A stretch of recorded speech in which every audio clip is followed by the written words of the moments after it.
जय श्री कृष्ण दोस्तों, आपका स्वागत है आपके चैनल KTV स्टोरी में। आज हम लेकर आए हैं चतुर्माली की कहानी। अगर आपको हमारी ये कहानी पसंद आए तो कृपया वीडियो को लाइक करें, चैनल को सब्सक्राइब करें और बेल आइकन को जरूर दबाएं। तो चलिए दोस्तों, कहानी की ओर बढ़ते हैं। गांव के बाहर की तरफ एक पुराना लेकिन सुंदर बगीचा था जो कभी राजा के महल का हिस्सा हुआ करता था। समय के साथ उसकी चमक फीकी पड़ गई थी। कोई भी माली उसे फिर से हरा भरा नहीं कर पाया। राजा ने कई माली रखे लेकिन सब एक के बाद एक नाकाम रहे। इसी गांव में एक साधारण लेकिन बहुत ही समझदार माली रहता था जिसका नाम था रघु। उसके पास जमीन जायदाद नहीं थी लेकिन उसकी काबिलियत सबसे अलग थी। वह पौधों और मिट्टी की भाषा समझता था। जब रघु को पता चला कि राजा एक ऐसे माली की तलाश में है जो उनके बगीचे को फिर से जीवंत कर सके, तो वह अपनी झोपड़ी से निकलकर महल की ओर चल पड़ा।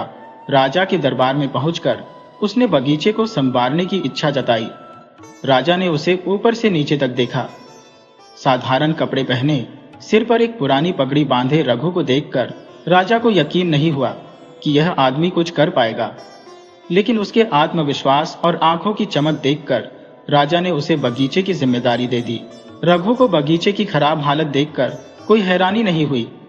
मिट्टी सूखी थी, पेड़ों के तने बेजान हो चुके थे और घास की जगह सिर्फ कांटे थे। लेकिन रघु ने गौर किया कि यहाँ की मिट्टी में कुछ अजीब है। ये बंजर तो दिखती है लेकिन कुछ कह भी रही है। उसने मिट्टी को हाथ में लिया, उसे सूंघा और धीरे धीरे उसकी नमी को महसूस किया। वह समझ गया कि समस्या सिर्फ सूखेपन की नहीं है, बल्कि जमीन के अंदर कुछ ऐसा है जो पौधों को बढ़ने नहीं दे रहा। गांव वालों को यकीन नहीं था कि कोई इस बगीचे को फिर से हरा भरा कर पाएगा। लेकिन रघु ने अपने काम में कोई कसर नहीं छोड़ी। उसने रोज नए तरीकों से जमीन को उपजाऊ बनाने की कोशिश की। कुछ दिनों तक उसने बस बगीचे को देखा, महसूस किया और मिट्टी की हलचल को समझने की कोशिश की। एक रात जब सब सो रहे थे, रघु अकेले ही बगीचे में पहुंचा। उसने हल्का सा गड्ढा खोदा और जो देखा वह चौंकाने वाला था। मिट्टी के नीचे कुछ लोहे के पुराने टुकड़े और राख दबी हुई थी। यह देखकर रघु समझ गया कि किसी ने जानबूझकर इस मिट्टी को खराब किया है। लेकिन सवाल यह था कि ऐसा किसने किया और क्यों। उसने अगले कुछ दिनों तक इस राज को उजागर करने का फैसला किया। वह रोज रात को बगीचे में जाकर मिट्टी के अलग अलग हिस्सों को खोदता और ध्यान से जांचता। हर बार उसे कोई ना कोई अजीब चीज मिलती। इसी दौरान राजा ने रघु से बगीचे की प्रगति के बारे में पूछा। रघु ने बहुत चालाकी से जवाब दिया कि बगीचे को हरा भरा करने के लिए उसे और समय चाहिए। राजा को थोड़ी झुंझलाहट हुई, लेकिन उसने रघु को कुछ और समय देने का फैसला किया। रघु ने अपने तरीके से बगीचे में बदलाव लाना शुरू किया। वह धीरे धीरे मिट्टी की ऊपरी परत हटाकर साफ मिट्टी बिछाने लगा। उसके पास कोई महंगे औजार या राजसी सुविधाएं नहीं थी, लेकिन उसकी मेहनत और चतुराई ही उसका सबसे बड़ा हथियार थी। दिन में वह आम माली की तरह काम करता और रात में वह अपने राज्य की तलाश में निकलता। एक दिन जब वह बगीचे के पुराने कुएं के पास पहुंचा तो उसे जमीन में एक बहुत गहरी और संकरी दरार दिखाई दी। ये कोई साधारण दरार नहीं थी।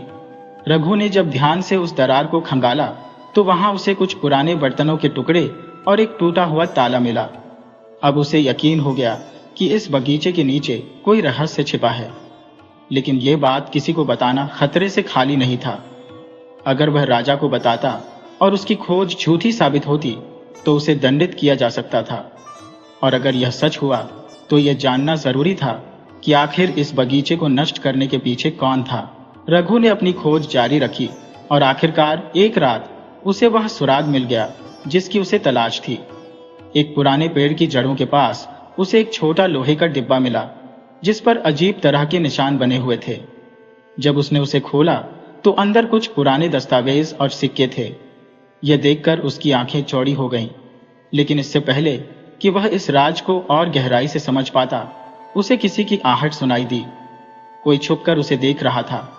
रघु ने जल्दी से वह डिब्बा छिपा दिया और ऐसा दिखाया जैसे वह बस आम मिट्टी की सफाई कर रहा हो। कुछ पलों बाद झाड़ियों के पीछे से एक परछाई धीरे धीरे गायब हो गई। अब रघु को यकीन हो गया कि वह अकेला नहीं है। जो इस बगीचे के बारे में जानता है। कोई और भी है जो नहीं चाहता कि यह रहस्य बाहर आए। लेकिन वह कौन था और इस मिट्टी में छुपा यह भेद आखिर क्या था? रघु को एहसास हो गया कि उसका सामना अब सिर्फ सूखी मिट्टी से नहीं बल्कि किसी बड़े राज्य से होने वाला है। रघु को अब यह यकीन हो चुका था कि इस बगीचे की बर्बादी कोई संयोग नहीं थी, बल्कि किसी ने जानबूझकर इसे उजाड़ने की साजिश रची थी। लेकिन सवाल यह था कि ऐसा किसने किया और क्यों? जिस छोटे लोहे के डिब्बे को उसने मिट्टी में दबा पाया था, उसमें पुराने सिक्के और कुछ दस्तावेज थे। हालांकि वह उन दस्तावेजों को पूरी तरह से पढ़ नहीं पाया था, क्योंकि रात के अंधेरे में बहुत खतरा था। उसने तय किया कि वह इन दस्तावेजों को ध्यान से पढ़ेगा, लेकिन किसी को इस बारे में भनक तक नहीं लगने देगा। अगले दिन वह हमेशा की तरह बगीचे की सफाई और देखभाल में जुट गया। राजा और महल के लोग उसे रोज काम करते देखते थे और सोचते थे कि वह सच में कोई चमत्कार कर देगा। लेकिन रघु जानता था कि असली काम रात में होने वाला था। शाम होते ही वह जल्दी से अपने घर गया, अपने झोपड़े के कोने में दिया जलाया और उन दस्तावेजों को ध्यान से पढ़ने लगा। कुछ पन्ने पूरी तरह सड़े हुए थे, लेकिन कुछ पर लिखावट अभी भी साफ थी। उनमें लिखा था कि यही बगीचा कभी किसी खजाने से जुड़ा हुआ था। ये पढ़कर रघु का दिमाग तेजी से दौड़ने लगा। अगर यह बगीचा किसी खजाने से जुड़ा हुआ था तो ये खजाना कहाँ हो सकता था? और क्या इसी वजह से बगीचे को उजाड़ने की कोशिश की गई थी? अब उसकी समझ में आ रहा था कि रात में जो परछाई उसने देखी थी वह कोई साधारण इंसान नहीं था। कोई और भी इस राज को जानता था और शायद वह नहीं चाहता था कि रघु इस सच्चाई तक पहुंचे। रघु को एहसास हुआ कि उसे अब और भी ज्यादा सतर्क रहना होगा। वह जितना बगीचे को सुधारने में लगा था, उतना ही इस रहस्य को सुलझाने में भी ध्यान दे रहा था। अब उसने एक नई योजना बनाई। उसने बगीचे के कुछ हिस्सों में खुदाई शुरू कर दी, लेकिन इतने धीरे धीरे कि किसी को उस पर शक ना हो। वह दिन में आम माली की तरह काम करता और रात में किसी जासूस की तरह मिट्टी और जमीन की जांच करता। इसी बीच राजा के महल में हलचल बढ़ गई थी। राजा को लगने लगा था कि रघु बहुत धीमी गति से काम कर रहा है। उन्होंने उसे दरबार में बुलाया और सख्त लहजे में पूछा, तुम्हें बगीचे को सुधारने के लिए रखा गया था, लेकिन कई दिन बीत गए और कोई खास बदलाव नजर नहीं आ रहा। तुम्हें कितना और समय चाहिए? रघु समझ गया कि अब उसे और भी चालाकी से काम लेना होगा। उसने सिर झुकाकर राजा से कहा, महाराज, बगीचे को सुधारना कोई आसान काम नहीं है। वर्षों से जो जमीन बंजर हो चुकी है, उसे फिर से हरा भरा करने के लिए समय चाहिए। लेकिन मैं वचन देता हूं कि जल्द ही आपको बदलाव नजर आने लगेगा। राजा ने उसकी बात पर गौर किया और कुछ दिनों का और समय दे दिया। लेकिन रघु जानता था कि उसके पास बहुत ज्यादा समय नहीं था। उसे जल्द से जल्द इस रहस्य को उजागर करना था। उस रात जब चांदनी हल्की थी और पूरा गांव गहरी नींद में सो रहा था, रघु चुपचाप बगीचे में पहुंचा। उसने वही पुरानी जगह खोदनी शुरू की जहां से उसे दस्तावेज और सिक्के मिले थे। इस बार वह और भी ज्यादा गहराई में गया। जैसे जैसे वह मिट्टी हटाता गया, उसे एक भारी पत्थर नजर आया। यह साधारण पत्थर नहीं था, उस पर अजीबोगरीब निशान बने हुए थे जो किसी रहस्यमयी संकेत की तरह लग रहे थे। रघु ने पत्थर को हटाने की कोशिश की, लेकिन वह बेहद भारी था। तभी उसे फिर से किसी के कदमों की आहट सुनाई दी। इस बार वह तैयार था। उसने जल्दी से मिट्टी को समतल किया और पास के एक बड़े पेड़ की आड़ में छिप गया। कुछ ही पलों में एक काली परछाई बगीचे में आई। यह वही परछाई थी जो पिछली बार भी उसे देख रही थी, लेकिन इस बार रघु ने गौर किया कि वह परछाई किसी साधारण इंसान की नहीं थी, बल्कि एक राजसी पोशाक पहने आदमी की थी। ये देखकर रघु चौंक गया। इसका मतलब था कि महल के अंदर से ही कोई इस बगीचे के रहस्य को छुपाना चाहता था। वह आदमी कुछ देर तक इधर उधर देखता रहा, फिर धीरे धीरे बगीचे से बाहर चला गया। रघु ने चैन की सांस ली, लेकिन अब वह पूरी तरह सतर्क हो गया था। उसे यकीन हो गया था कि जो भी इस खजाने का राज छुपा रहा था, वह कोई मामूली व्यक्ति नहीं था। अगले दिन रघु ने एक नई चाल चली। उसने बगीचे में कुछ पौधों को इस तरह से लगाया कि वे धीरे धीरे उस जगह की ओर बढ़े जहां उसने भारी पत्थर देखा था। इस बहाने वह बिना किसी पर शक हुए खुदाई कर सकता था। दिन गुजरते गए और रघु धीरे धीरे अपने लक्ष्य की ओर बढ़ता रहा। लेकिन एक दिन राजा ने अचानक उसे दरबार में बुलवाया। रघु को एहसास हुआ कि अब कोई नई मुसीबत आने वाली है। जब वह महल पहुंचा तो राजा का चेहरा गंभीर था। राजा ने गहरी आवाज में कहा, रघु, मैं तुम पर भरोसा कर रहा हूं, लेकिन कुछ लोगों का कहना है कि तुम बगीचे को सुधारने के बजाय वहां कुछ और ही कर रहे हो। क्या यह सच है? रघु को समझ नहीं आया कि वह क्या जवाब दे। उसे अब समझ में आ गया कि जो भी आदमी रात में बगीचे में आया था वही राजा के कान भर रहा था। लेकिन रघु चतुर था। उसने मुस्कुराकर कहा, महाराज, मैं बस अपने तरीके से काम कर रहा हूं। बगीचे को हरा भरा करने के लिए सिर्फ पानी और खाद पर्याप्त नहीं होते, बल्कि मिट्टी को अंदर से ठीक करना पड़ता है। अगर आप मुझे थोड़ा और समय दें तो मैं आपको परिणाम दिखा सकता हूं। राजा कुछ देर सोचते रहे, फिर बोले, ठीक है, लेकिन मैं अब खुद आकर बगीचे का निरीक्षण करूंगा। अगर मुझे कोई गड़बड़ी नजर आई तो तुम्हें इसका जवाब देना होगा। रघु ने सिर झुकाकर हामी भर दी, लेकिन अब उसके सामने एक नई चुनौती थी। राजा के आने से पहले उसे यह जानना था कि आखिर इस बगीचे के नीचे क्या छिपा है, और उससे भी बड़ा सवाल यह था कि महल के अंदर कौन था जो नहीं चाहता था कि यह राज सामने आए। रघु अब पूरी तरह सतर्क हो चुका था। वह जानता था कि अगर राजा ने खुद बगीचे का निरीक्षण किया और उसे कोई संदेह हुआ तो उसकी सारी मेहनत व्यर्थ हो सकती थी। लेकिन उससे भी ज्यादा चिंता की बात यह थी कि वह राज कौन छुपा रहा था और क्यों। उसने ठान लिया था कि वह इस गुंथी को पूरी तरह सुलझा कर ही रहेगा, लेकिन यह इतना आसान नहीं था। महल के भीतर ही कोई ऐसा था जो इस बगीचे के रहस्य को छुपाने में लगा हुआ था। रघु अब पहले से ज्यादा सतर्कता से काम कर रहा था। वह दिन में बगीचे की सफाई और पौधों की देखभाल करता, लेकिन रात होते ही अपनी असली खोज में लग जाता। पिछली रात की घटना के बाद वह समझ चुका था कि कोई ना कोई हर रात बगीचे में आता है। इसलिए इस बार उसने एक योजना बनाई। उसने बगीचे में चारों ओर पतली लेकिन मजबूत रस्सियां बिछा दी, ताकि अगर कोई अंदर आए तो उसका पता चल सके। रात हुई और चंद्रमा की हल्की रोशनी में बगीचा सुनसान नजर आ रहा था। रघु अपने झोपड़े में बैठा इस बात का इंतजार कर रहा था कि कोई वहां आएगा या नहीं। अचानक एक धीमी आहट सुनाई दी। रघु चौकन्ना हो गया। उसने धीरे धीरे अपने झोपड़े से बाहर झांका और देखा कि वही काली परछाई फिर से बगीचे में घुस रही थी। लेकिन इस बार कुछ अलग था। परछाई अकेली नहीं थी, उसके साथ एक और आदमी भी था। दोनों धीरे धीरे बगीचे के अंदर बढ़ रहे थे। रघु अपने जाल की ओर देखने लगा। उसने देखा कि उनमें से एक आदमी रस्सी में उलझ गया। अचानक वह आदमी ठिठक गया और अपने साथी से कुछ कहा। यह सुनकर दूसरा आदमी भी सतर्क हो गया। रघु ने धीरे धीरे अपनी सांसें रोकी और भी छिप गया। अब वह समझ चुका था कि यह लोग कोई साधारण चोर या लुटेरे नहीं थे। वे इस बगीचे में कुछ तलाश रहे थे। कुछ देर बाद वे दोनों आदमी धीरे धीरे बगीचे के उसी हिस्से की ओर बढ़ने लगे जहां रघु ने भारी पत्थर देखा था। यह देखकर रघु की धड़कन तेज हो गई। अब उसे पूरा यकीन हो गया कि इस बगीचे में कोई बहुत बड़ा रहस्य छुपा हुआ है और यह लोग इसे पहले से जानते थे। लेकिन सवाल यह था कि यह लोग कौन थे। रघु ने चुपचाप उनके और करीब जाने की कोशिश की ताकि उनकी बातें सुन सके। लेकिन तभी उनमें से एक आदमी ने इधर उधर देखा और धीमी आवाज में बोला, हमें जल्दी करनी होगी। अगर राजा को शक हो गया तो यह जगह हमेशा के लिए हमारे हाथ से निकल जाएगी। दूसरा आदमी धीरे से बोला, लेकिन रघु, हमारे रास्ते का सबसे बड़ा रोड़ा बन चुका है। वह अब केवल बगीचे को सुधारने का काम नहीं कर रहा, बल्कि बगीचे के अंदर छुपे रहस्य को भी जानने की कोशिश कर रहा है। पहले आदमी ने गहरी सांस ली और कहा, हमें जल्द से जल्द इस समस्या का हल निकालना होगा।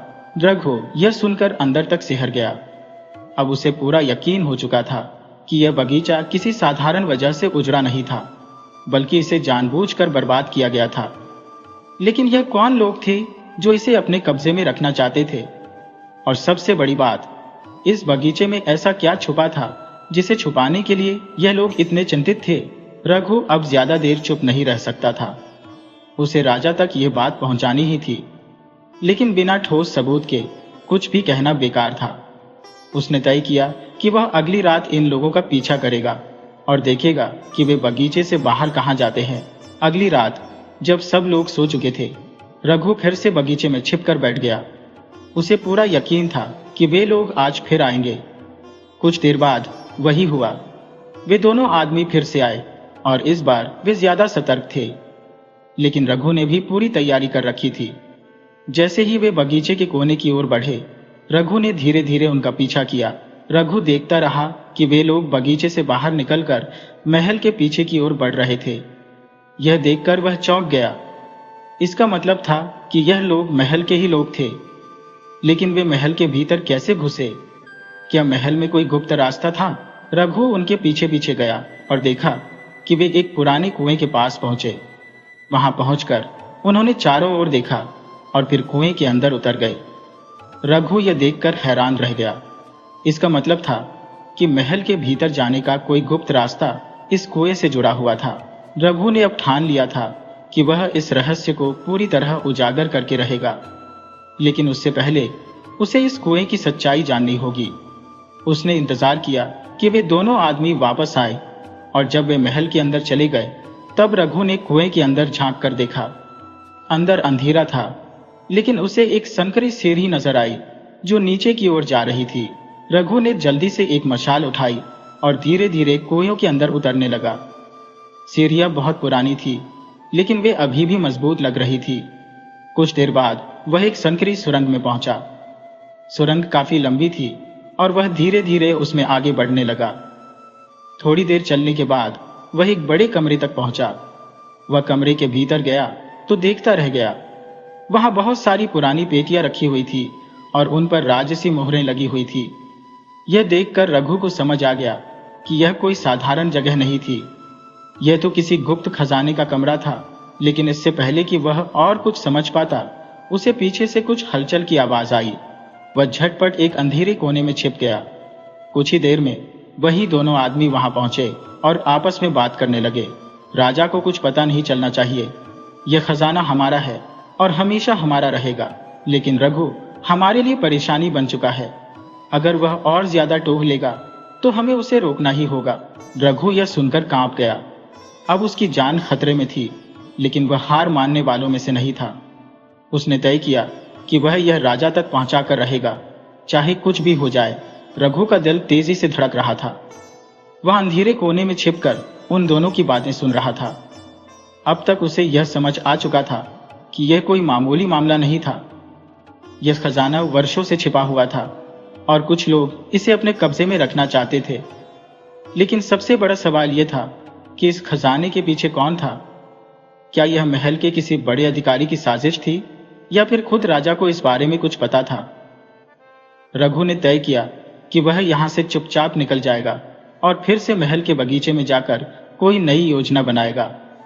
लेकिन तभी उसके पैर के नीचे की जमीन खिसक गई। वह जिस कोने में छिपा था वहां एक पुराना लकड़ी का तख्ता था जो अचानक चरमराकर टूट गया। रघु का संतुलन बिगड़ गया और वह जोर से गिर पड़ा। आवाज सुनते ही वे दोनों आदमी सतर्क हो गए। कौन है वहां? एक आदमी ने तेज आवाज में पूछा। रघु जल्दी से उठकर अंधेरे में ही भागने लगा, लेकिन सुरंग में रास्ता टेढ़ा मेढ़ा था और जगह जगह पत्थर थे। उसके पैर लड़खड़ा गए और वह फिर गिर गया। अब दोनों आदमी उसकी ओर बढ़ रहे थे। रघु ने तेजी से मशाल बुझा दी ताकि अंधेरे में वे उसे देख न सके, लेकिन वे भी चालाक थे। उनमें से एक आदमी ने अपनी मशाल जलाई और तेजी से इधर उधर देखने लगा। रघु को समझ में आ गया कि अब उसे कुछ करना होगा, नहीं तो वे उसे पकड़ लेंगे और फिर वह राजा तक यह खबर कभी नहीं पहुंचा पाएगा। उसने चारों ओर देखा और एक पतली सी सुरंग दिखाई दी जो दूसरी ओर जा रही थी। वह तुरंत उसमें घुस गया और रेंगते हुए आगे बढ़ने लगा। पीछे से उन आदमियों की आवाजें आ रही थी। भागने मत दो इसे। रघु ने अपनी सांसें रोकी और जितना तेज हो सकता था रेंगते हुए आगे बढ़ता गया। कुछ देर बाद वह एक और छोटे से कमरे में पहुंच गया। वहां एक टूटी फूटी सी सीढ़ी दिख रही थी जो ऊपर की ओर जा रही थी। रघु ने बिना कुछ सोचे उस पर चढ़ना शुरू कर दिया। वह धीरे धीरे ऊपर चढ़ता गया और जब आखिरी सीढ़ी पर पहुंचा तो उसने देखा कि ऊपर एक भारी पत्थर रखा हुआ था। उसने पूरी ताकत लगाकर पत्थर को हटाने की कोशिश की। पत्थर बहुत भारी था लेकिन रघु हार मानने वालों में से नहीं था। उसने अपनी पूरी ताकत लगाई और धीरे धीरे पत्थर खिसकने लगा। लेकिन तभी नीचे से आवाज आई, वो ऊपर जा रहा है, जल्दी पकड़ो। रघु ने पूरी ताकत से पत्थर को धक्का दिया और वह जोर से एक तरफ लुढ़क गया। अचानक ऊपर से ताज़ी हवा का झोंका आया और चांद की रोशनी दिखाई दी। रघु ने देखा कि वह महल के पुराने खंडहर वाले हिस्से में आ गया था। वह जल्दी से बाहर निकला और फिर से पत्थर को अपनी जगह खिसका दिया ताकि वे लोग उसका पीछा न कर सकें। अब वह सुरक्षित था, लेकिन उसकी सांसें अभी भी तेज चल रही थी। उसने चारों ओर देखा और जल्दी से महल के बगीचे की ओर भागा। वह जानता था कि राजा से मिलने के लिए यह सही समय था, लेकिन इतनी रात को महल में घुसना आसान नहीं था। पहरेदार हर जगह तैनात थे और अगर किसी को शक हो गया तो वह मुश्किल में पड़ सकता था। रघु ने बगीचे में जाकर सबसे पहले अपनी झोपड़ी के पास एक बड़े पेड़ की ओट में छिपकर कुछ देर आराम किया। उसकी सांसें अभी भी तेज थी, लेकिन वह अब थोड़ा शांत था।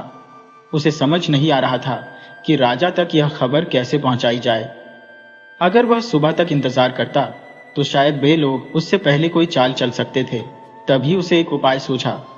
उसने झोपड़ी के भीतर जाकर एक पुरानी कागज की पर्ची निकाली और उस पर जल्दी जल्दी लिखने लगा, राजन, आपके महल के भीतर गुप्त खजाना छिपा है जिसे कुछ लोग चुराने की कोशिश कर रहे हैं। मैंने उन्हें हाथों हाथ पकड़ा है और आपके सामने सच्चाई पेश करना चाहता हूँ। कृपया तुरंत बगीचे में आए। आपका सेवक रघु। रघु ने यह पर्ची लिखने के बाद उसे मोड़कर अपने कपड़ों में छिपा लिया। अब उसे यह पर्ची राजा तक पहुंचानी थी, लेकिन यह आसान नहीं था। राजा के महल तक जाने के लिए उसे पहरेदारों की नजरों से बचकर जाना था। रघु ने एक और तरकीब सोची। उसने अपने पुराने कपड़ों को थोड़ा और गंदा किया और खुद को ऐसा बना लिया मानो वह अभी अभी खेत से लौट रहा हो। फिर वह धीरे धीरे महल के पिछवाड़े की ओर बढ़ा। रास्ते में उसे 2 पहरेदार दिखे, लेकिन उसने सिर नीचे झुका लिया और धीरे धीरे आगे बढ़ता गया। पहरेदारों ने उसकी ओर देखा, लेकिन उसे कोई साधारण माली समझकर जाने दिया। रघु अब महल के द्वार तक पहुंच चुका था। अब समस्या यह थी कि राजा तक यह पर्ची कैसे पहुंचाई जाए। अचानक उसे याद आया कि राजा का सबसे प्रिय तोता महल की छत पर पिंजरे में रहता था और रोज सुबह राजा खुद उसे दाना खिलाने आते थे। रघु ने सोचा कि अगर वह किसी तरह यह पर्ची तोते के पिंजरे में डाल दे तो राजा की नजर इस पर जरूर पड़ेगी। उसने मौका देखकर जल्दी से पर्ची को मोड़ा और एक पतले धागे से उसे तोते के पिंजरे में लटका दिया। अब उसे इंतजार करना था। उसने खुद को बगीचे में वापस छिपा लिया और राजा के आने का इंतजार करने लगा। सुबह हुई। राजा रोज की तरह अपने तोते को दाना डालने आए। जैसे ही उन्होंने पिंजरे की ओर देखा, उनकी नजर उस पर्ची पर पड़ी। उन्होंने उसे खोलकर पढ़ा और उनके चेहरे पर गंभीरता आ गई। रघु ने यह लिखा है, राजा ने खुद से कहा। उन्होंने तुरंत अपने सैनिकों को बुलाया और बगीचे की ओर चल पड़े। रघु ने राजा को देखते ही प्रणाम किया और कहा, राजन, आपके महल में एक गुप्त खजाना छिपा हुआ है और कुछ लोग इसे अपने कब्जे में रखना चाहते हैं। मैंने उन्हें पकड़ा है और वे एक गुप्त सुरंग के जरिए महल के भीतर आते जाते हैं। राजा ने चौंक कर पूछा, क्या यह सच है? रघु ने सिर हिलाया। अगर आपको यकीन ना हो तो मैं आपको वह जगह दिखा सकता हूँ। राजा ने तुरंत सैनिकों को इकट्ठा किया और रघु के साथ चल पड़े। जब वे सभी कुएं के पास पहुंचे तो रघु ने धीरे धीरे पत्थर हटाया और नीचे जाने वाली सीढ़ियां दिखाई। राजा की आंखें हैरानी से फैल गईं। यह गुप्त रास्ता हमारे महल में कैसे बना?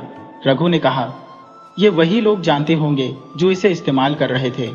अगर हम अंदर जाएं तो हमें सबूत भी मिल सकते हैं। राजा ने आदेश दिया कि कुछ सैनिक नीचे जाएं और देखें कि वहां क्या छिपा है। थोड़ी देर बाद सैनिक जब बाहर निकले तो उनके हाथों में कुछ पुरानी राजसी मोहरों से भरी पेटियां थी। राजा यह देखकर गुस्से से भर गए। यह खजाना तो हमारे पूर्वजों का है, इसे कौन चुराने की कोशिश कर रहा था? रघु ने धीरे से कहा, राजन, वे लोग आपके ही महल के अंदर से हैं। राजा ने अब तय कर लिया था कि वह इस गद्दारी का पर्दाफाश करेगा। राजा का चेहरा गुस्से से तमतमा रहा था। उनके महल के भीतर इतना बड़ा षड्यंत्र रचा जा रहा था और उन्हें इसकी भनक तक नहीं थी। उन्होंने तुरंत अपने सेनापति को बुलाया और आदेश दिया कि महल के सभी प्रमुख दरबारियों और मंत्रियों को एक विशेष सभा में बुलाया जाए। रघु भी चुपचाप खड़ा यह सब देख रहा था।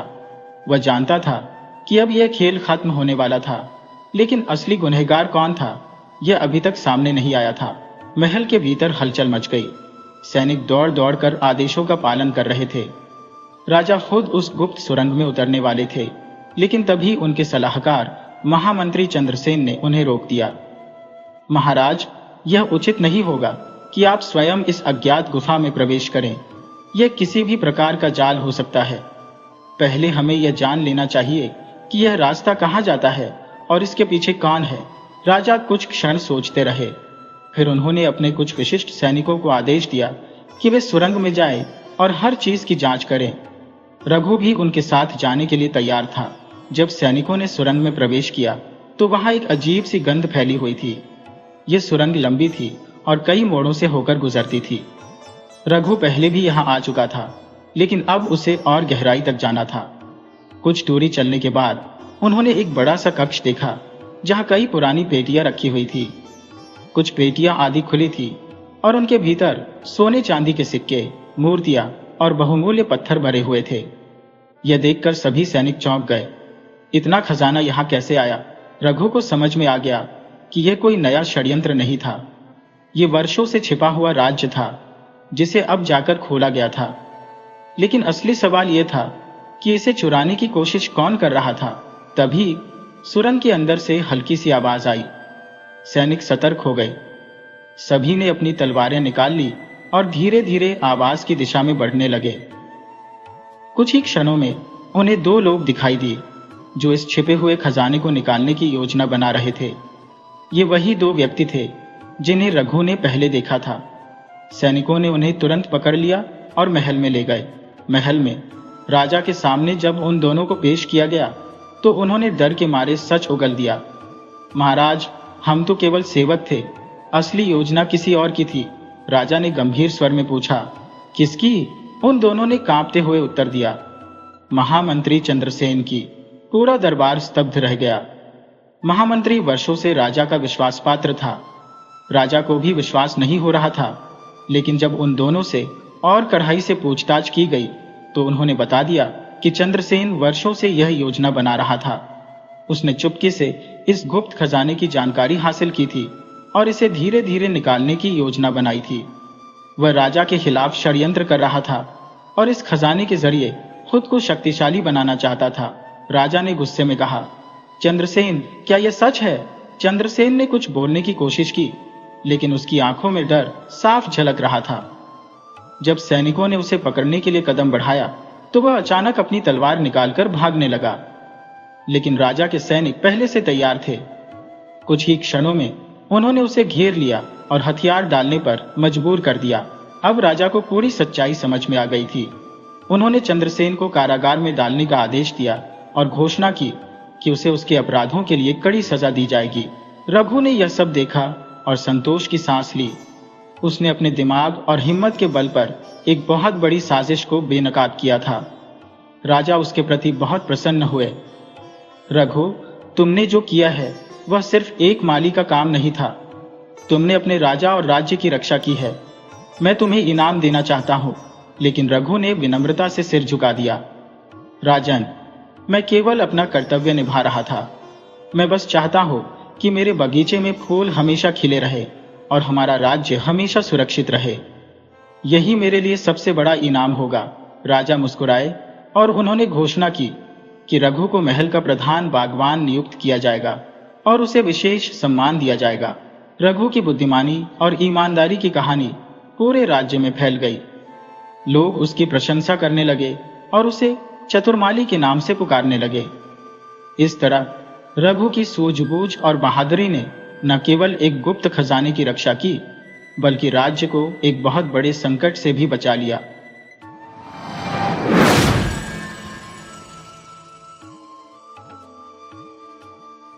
दोस्तों, आज हम आपके लिए लाए हैं डाकुओं की दावत की कहानी। अगर आपको यह कहानी पसंद आए तो कृपया वीडियो को लाइक करें, चैनल को सब्सक्राइब करें और बेल आइकन को जरूर दबाएं। तो चलिए दोस्तों, कहानी की तरफ बढ़ते हैं। बुंदेलखंड के एक दूर दराज के गांव भैरवपुर में जिंदगी बहुत शांत और सीधी थी। मिट्टी की दीवारें, बैलगाड़ियां, कुएं का पानी और शाम को चौपाल पर बैठने वाले बुजुर्ग, ये सब मिलकर गांव की आत्मा बनाते थे। हर कोई एक दूसरे को जानता था और सबसे बड़ा डर सिर्फ यह था कि कहीं बारिश कम ना हो जाए। लेकिन उस साल कुछ अलग था। सावन की शुरुआत थी और गांव की गलियों में मिट्टी की सौंधी खुशबू बसी थी। एक दिन दोपहर के समय जब सूरज थोड़ा मेहरबान था और पेड़ों की छांव गहरी लगने लगी थी, तभी गांव के बाहर एक अजीब सी गाड़ी आकर रुकी। यह बैलगाड़ी जैसी नहीं थी और न ही मोटर गाड़ी जैसी दिखती थी। 4 सुंदर सजे हुए बैल उसमें जुटे थे और ऊपर सुंदर नीला कपड़ा तना हुआ था जो छाया बना रहा था। गाड़ी से 3 आदमी उतरे, लंबे कद के, चमकदार धोती कुर्ता पहने हुए, आंखों में अजीब सी चमक ली हुए। सबसे बड़ा, जो बाकी दोनों को आदेश दे रहा था, उसका नाम उन्होंने बताया, सेठ श्यामलाल। बाकी 2 को गांव वाले मुंशी और बाबू कहकर बुलाने लगे। गांव के प्रधान बुजुर्ग गजराज बाबा ने उनका स्वागत किया। श्यामलाल ने बताया कि वे दूर से आए हैं और कुछ दिन इस गांव में ठहरना चाहते हैं। उनका मकसद शांत जीवन और धार्मिक साधना था, ऐसा उन्होंने कहा। प्रधान ने उन्हें पंचायत भवन के पास की एक पुरानी हवेली दे दी जो सालों से खाली थी।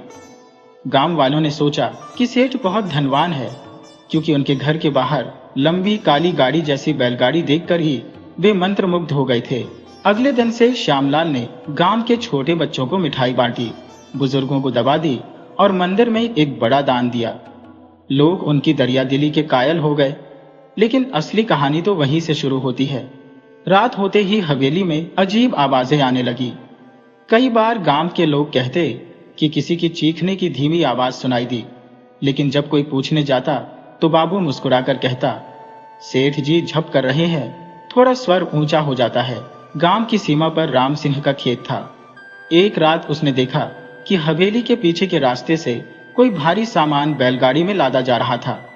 उसकी आंखें खुली रह गईं जब उसने देखा कि उन तीनों के साथ और भी 4 आदमी थे, चेहरों पर नकाब। राम सिंह डर गया। उसने यह बात अगली सुबह अपने सबसे भरोसेमंद दोस्त बनवारी को बताई। बनवारी ने समझदारी से कहा, अभी किसी से मत कहना, पहले हमें खुद देखना होगा। उस रात दोनों खेत के पास छुपकर बैठ गए। करीब आधी रात को हवेली के अंदर से 4 आदमी बाहर आए। हाथों में बंदूकें थी। फिर वही सामान लादा गया, पर इस बार एक झोला राम सिंह ने देखा जिस पर गांव के स्कूल की मोहर लगी थी। मतलब ये लोग गांव के अंदर से ही कुछ चुरा कर ले जा रहे थे। इधर गांव में कुछ अजीब घटनाएं भी होने लगी थी। एक गाय गायब हो गई, फिर एक बूढ़ी औरत लापता हो गई। पहले सबने सोचा कि जानवर जंगल में चले गए होंगे और औरत कहीं भटक गई होगी, लेकिन लगातार 3 लोगों के गायब होने पर गांव में डर फैल गया। गजराज बाबा ने पंचायत बुलाई। उस दिन श्यामलाल भी आया और बोला, हम भी इस बात से बहुत दुखी हैं।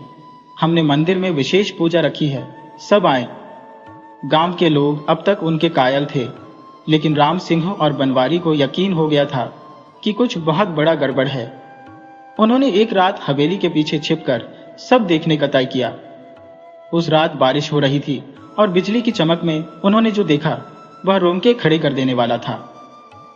हवेली के नीचे एक तहखाना था जिसमें 2 गांव वाले बंद थे। उनके मुंह पर पट्टी बंधी थी। सेठ और उसके नकाबपोश साथी उन पर जोर से चिल्ला रहे थे, बोलो कहाँ रखा है पुराना खजाना। राम सिंह और बनवारी वहां से भागे, लेकिन रास्ते में बनवारी फिसल गया और उसकी चीख सुनकर एक नकाबपोश ने उन्हें देख लिया। अब मामला बिगड़ चुका था।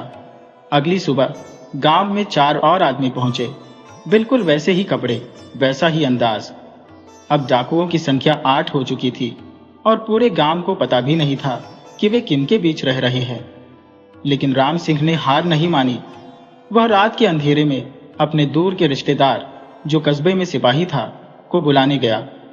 उसने सारी बात बताई, लेकिन जब तक वह वापस लौटा हवेली पूरी तरह खाली हो चुकी थी। गांव वालों को पता चला कि सेठ और उसके साथी दावत के बहाने गांव से 4 लोगों को साथ ले गए थे और फिर कभी लौटे नहीं। अब सबको समझ आया, यह दावत सिर्फ भोजन की नहीं थी, यह दावत थी खून, डर और चोरी की। गांव वालों की नींद उड़ चुकी थी और राम सिंह जानता था कि यह कहानी यही खत्म नहीं हुई थी। डाकुओं के गायब हो जाने के बाद गांव में खामोशी छा गई थी। पहले जो गांव सिर्फ बारिश की चिंता करता था, अब वहां हर दरवाजे पर दर दस्तक देने लगा था। हवेली अब फिर से वीरान थी, लेकिन अब वह वीरानी भी खौफनाक लगती थी। किसी को अंदाजा नहीं था कि वहां और क्या क्या छुपा है। राम सिंह, जिसने सबसे पहले सब देखा था, अब लोगों की आंखों में हीरो नहीं, एक डरावनी याद बन चुका था। लोग उसे देखकर रास्ता बदल लेते थे। उसकी बातों पर यकीन करने को कोई तैयार नहीं था। अगर तूने कुछ किया होता तो वह सब वापस आ जाते, कई लोग उसे उलाहना देते। लेकिन राम सिंह अब चुप नहीं था। उसके मन में एक ही आग जल रही थी, गांव को उस छाया से मुक्त कराना जो उस हवेली से उठी थी।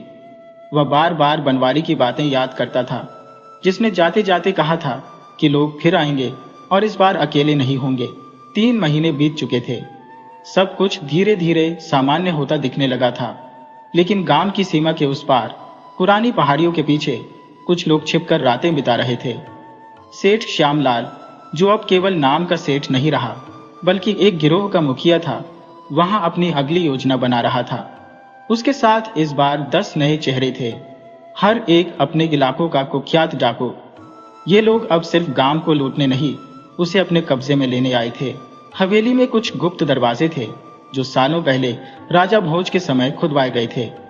वही रास्ते अब इन डाकुओं के अड्डे बन गए थे। अंधेरे का सौदा वहीं से शुरू हुआ। रात के समय गांव की कुछ औरतें अजीब सी हलचल देखती। हवेली की टूटी खिड़कियों में रोशनी की झलक, जमीन के नीचे से आती साई साई करती आवाजें और कभी कभी किसी के चीखने की धुंधली गूंज। राम सिंह ने जब यह सब फिर से देखा सुना तो वह चुप नहीं रहा। उसने इस बार गांव के 2 और युवाओं, कर्ण और देवदत्त को साथ मिलाया। तीनों ने रात में हवेली के चारों ओर घूमकर कुछ सुराग इकट्ठा करने शुरू किए। एक रात बारिश के बीच राम सिंह ने देखा कि हवेली के नीचे से कुछ लोग बाहर निकले और सीधे गांव के तालाब की तरफ गए। उनके पास थैले थे और लंबी बंदूकें। उन्होंने तालाब के पास कुछ खुदाई की और कुछ पुरानी मूर्तियां बाहर निकाली। अब राम सिंह को यकीन हो गया कि यह सिर्फ गांव की कहानी नहीं थी, यह मामला कहीं बड़ा था, पुराने खजाने का, जिनका जिक्र सालों से गांव की कहानियों में होता आया था। जिसने भोजपुर की मूर्तियां निकाली वो अमर हो जाएगा, ऐसा गांव के पुजारियों की जुबान में सुना था राम सिंह ने बचपन में। उधर हवेली के भीतर डाकुओं ने एक अजीब सा नक्शा बना रखा था। जमीन के अंदर बनी सुरंगों के रास्ते, गांव के मंदिरों के नीचे छिपे हुए खजानों तक पहुंचने की तैयारी थी। सेठ श्यामलाल के इरादे अब सिर्फ चोरी या हत्या तक सीमित नहीं थे। वह चाहता था कि पूरा भैरवपुर उसकी मुट्ठी में हो। गांव में एक दिन अचानक अनाज की कमी होने लगी। लोग हैरान थे कि सब कुछ होते हुए भी अनाज चुपचाप कहाँ गायब हो रहा है। फिर धीरे धीरे बच्चों की तबीयत खराब होने लगी, जैसे किसी ने पानी में जहर मिला दिया हो।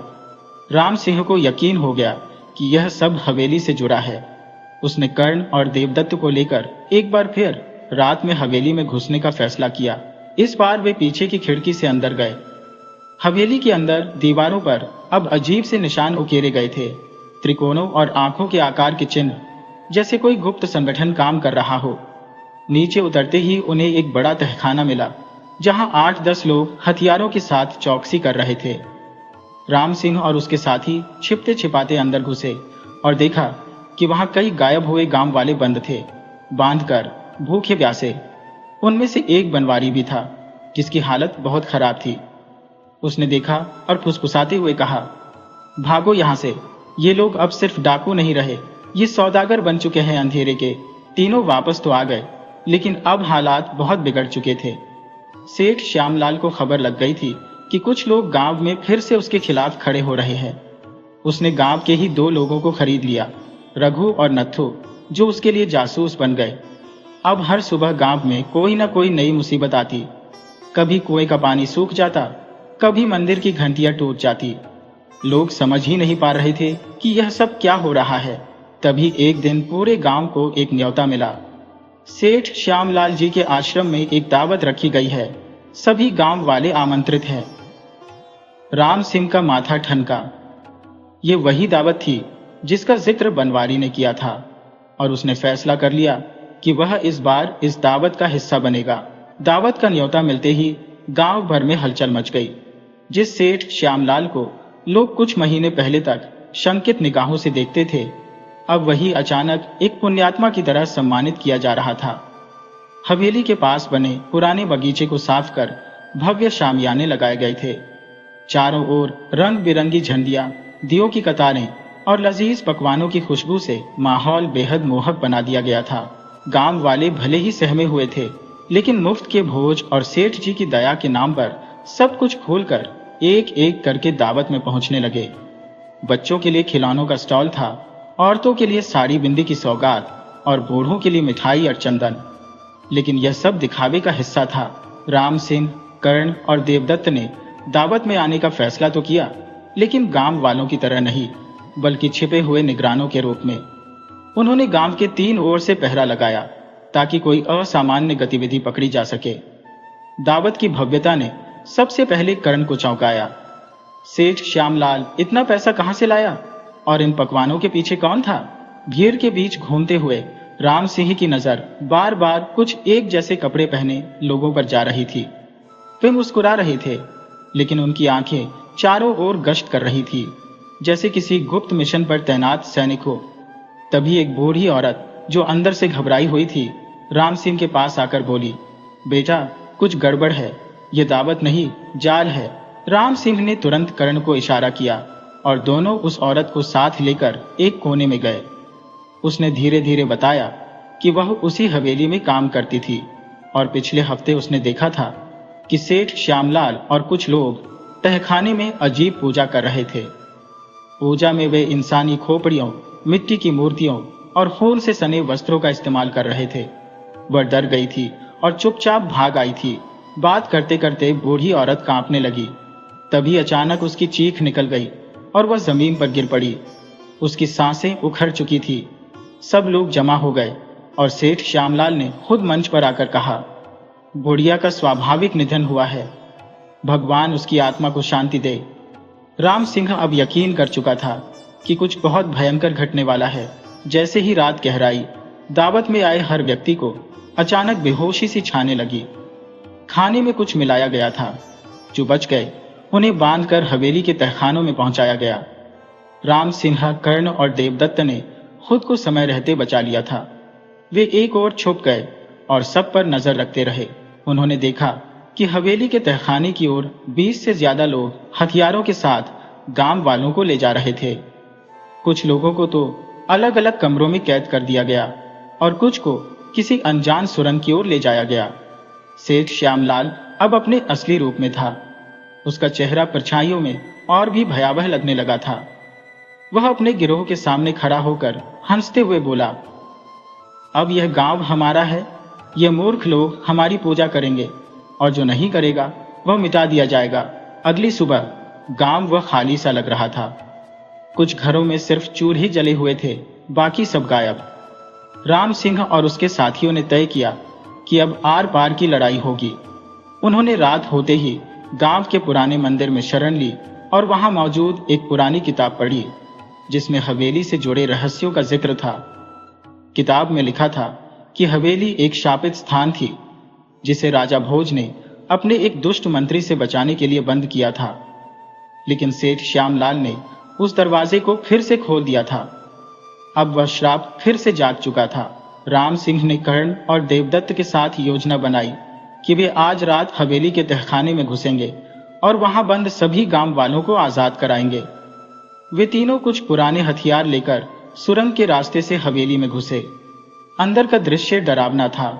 लाल रोशनी, मंत्रोच्चारण, दीवारों पर टंगी डरावनी मूर्तियां और बीच में बंधे गांव वाले, सब कुछ जैसे किसी तांत्रिक यज्ञ का हिस्सा लग रहा था। सेठ श्यामलाल अब पूरी तरह पागल हो चुका था। वह खुद को नया राजा भोज कहने लगा था और दावा कर रहा था कि वह अमर हो जाएगा। बस अंतिम बलिदान बाकी है। वह चाहता था कि उस रात 8 लोगों की बलि दी जाए और उसकी शुरुआत बनवारी से होने वाली थी। राम सिंह ने जैसे ही यह सुना, उसने आगे बढ़कर एक डाकू पर हमला किया। फिर कर्ण और देवदत्त भी कूद पड़े। अचानक तहखाने में मारकाट मच गई। गांव वाले जो अब तक बंद थे, मौका देखकर अपनी रस्सियां खोलने लगे। घंटों संघर्ष चला, कई डाकू मारे गए, कई भाग निकले। अंत में सेठ श्यामलाल अकेला रह गया। उसने हवेली के सबसे अंधेरे कोने में छिपकर एक और तंत्र शुरू किया, लेकिन राम सिंह ने उस पर कुल्हाड़ी से वार कर दिया। हवेली के नीचे जमीन कांपने लगी, जैसे कोई गुप्त शक्ति जाग गई हो। पूरी हवेली हिलने लगी। राम सिंह ने सभी को बाहर निकालने का इशारा किया।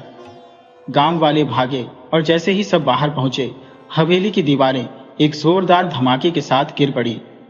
सभी लोग सांस में सांस लेकर खड़े थे।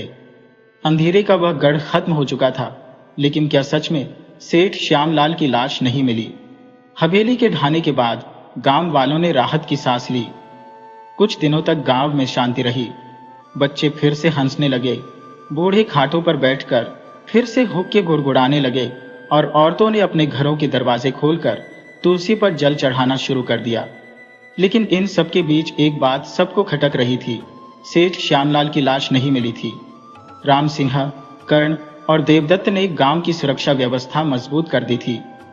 गांव की सीमा पर 3 चौकियां बना दी गई। रात में गश्त शुरू हो गई थी, पर डर अब भी हवा में था। और फिर एक दिन अचानक गांव के एक कोने में रहने वाला गरीब धोबी हरिया गायब हो गया। उसकी पत्नी रोती हुई चौपाल पर आई और बोली, हरिया रात को खेत देखने गया था, अब तक लौटा नहीं। उसके कपड़ों में खून के निशान मिले हैं। गांव फिर से सहम गया। राम सिंह ने तुरंत कर्ण और देवदत्त को बुलाया। तीनों ने खेतों की ओर छानबीन शुरू की।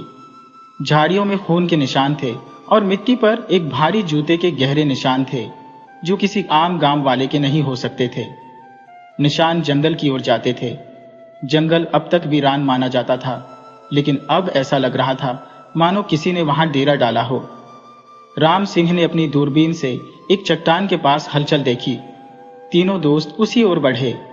वहां पहुंचने पर उन्हें एक पुरानी गुफा दिखी। उसके अंदर से धुआं उठ रहा था। गुफा के अंदर जो दृश्य था उसने सबको हिला दिया। वहां सेठ श्यामलाल नहीं, बल्कि पूरी डाकुओं की टोली मौजूद थी, जिन्हें वे समझते थे कि मर चुके हैं या भाग गए हैं। उनमें से कुछ वही चेहरे थे जिन्होंने पहले हवेली में गांव वालों को कैद किया था। अब वे फिर से एक बड़ी साजिश की तैयारी में थे।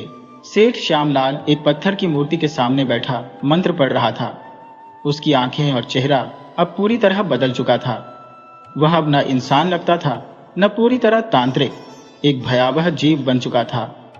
उसके शरीर पर जगह जगह कटे फटे निशान थे, लेकिन उसमें कोई दर्द नहीं दिख रहा था। गुफा में जो कुछ चल रहा था वह किसी काले जादू का हिस्सा था। गुफा की दीवारों पर खून से बने चित्र थे और एक कोने में 3 गांव वाले बेहोश पड़े थे।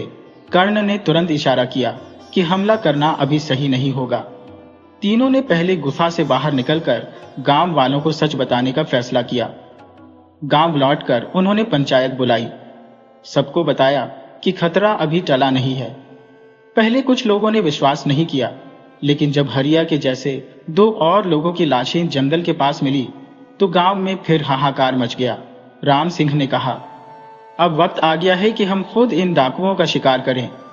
ये शिकारी अब हमारे गांव की तरफ आंख उठाकर नहीं देख पाएंगे। एक रात को योजना बनाई गई। गांव के 25 युवा तैयार किए गए। उन्हें पुराने हथियार दिए गए, भाले, लाठियां, कुल्हाड़ियां और कुछ गांव के पुराने बंदूकें। हर किसी को काम सौंपा गया और फिर अंधेरी रात में चांद की धीमी रोशनी के बीच पूरी टोली जंगल की ओर बढ़ी। गुफा के पास पहुंचते ही सबने खुद को छुपा लिया।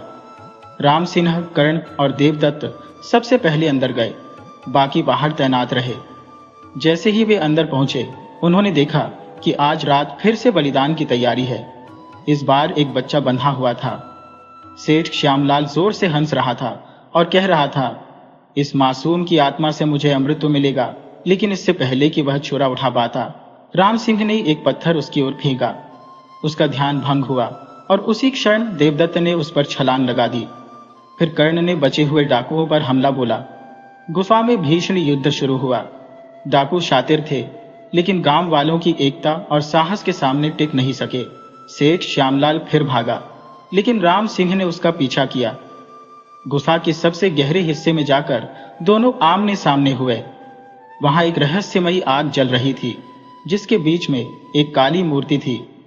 सेठ ने कहा, तू नहीं जानता राम सिंह, यह शक्ति तुझे नहीं छोड़ने वाली। राम सिंह ने जवाब दिया, यह शक्ति किसी के अहंकार की गुलाम नहीं है। जो गांव को कष्ट देगा वह अब बचेगा नहीं। एक जोरदार संघर्ष के बाद राम सिंह ने सेठ को उसी आग में धकेल दिया। एक तेज चीख के साथ सेठ की देह जलने लगी। आग अचानक भड़क उठी और पूरा गुफा हिलने लगा। सभी गांव वाले बाहर की ओर भागे। जैसे ही सब बाहर निकले, गुफा एक जोरदार धमाके से ढह गई। गांव लौटते वक्त सब चुप थे। जो हुआ था वह कोई साधारण बात नहीं थी। गांव अब एक नई शुरुआत के लिए तैयार था। अगले दिन गांव में बड़ा यज्ञ हुआ। पुराना मंदिर फिर से सजा। लोग अब राम सिन्हा, कर्ण और देवदत्त को गांव के रक्षक कहने लगे। डर की जगह भरोसा आ गया था। लेकिन जंगल के उस पार एक धुंधली रात में कोई चुपचाप जमीन पर कुछ खुदाई कर रहा था। उस राख के ढेर से एक छोटी सी आंख चमक रही थी। शायद कहानी अभी खत्म नहीं हुई थी। शायद कोई और डाकुओं की दावत फिर से पक रही थी। गांव की मिट्टी में छिपे रहस्य, पुराने खंडहरों की खामोश दीवारें और लालच से अंधे इंसानों की कहानी हमें यही सिखाती है कि बुराई चाहे कितनी भी ताकतवर क्यों न हो, जब समाज एकजुट होता है तब वह सबसे बड़ी शक्ति बन जाता है। सेठ श्यामलाल की हवस, तंत्र मंत्र का घमंड और डाकुओं की निर्दयता अंततः उस सत्य और एकता के सामने टिक न सकी जो गांव वालों ने अपने साहस और विश्वास से कायम रखा। यह कहानी केवल डर, रोमांच या साजिश की नहीं, बल्कि उस जनशक्ति की भी है जो जाग जाए तो पत्थर भी पिघल सकते हैं। हमें यह भी समझना चाहिए कि भय को टिकने के लिए अज्ञान का साथ चाहिए होता है, लेकिन जब समाज शिक्षा, समझदारी और जागरूकता को अपनाता है तब वह अपने ही रक्षकों को जन्म देता है, जैसे राम सिंह, कर्ण और देवदत्त। डाकुओं की दावत एक प्रतीक है उन लालच, धोखे और अंधविश्वासों का जो समय समय पर हमारे जीवन में दस्तक देते हैं। यह हम पर निर्भर करता है कि हम उस दावत का हिस्सा बनते हैं या उसके अंत का कारण। और अंत में सत्य की राह मुश्किल हो सकती है, लेकिन उसका अंत सदा प्रकाशमय होता है। बुराई चाहे कितनी भी गहरी हो, जब गांव जागे तो अंधेरा खुद शरण मांगता है।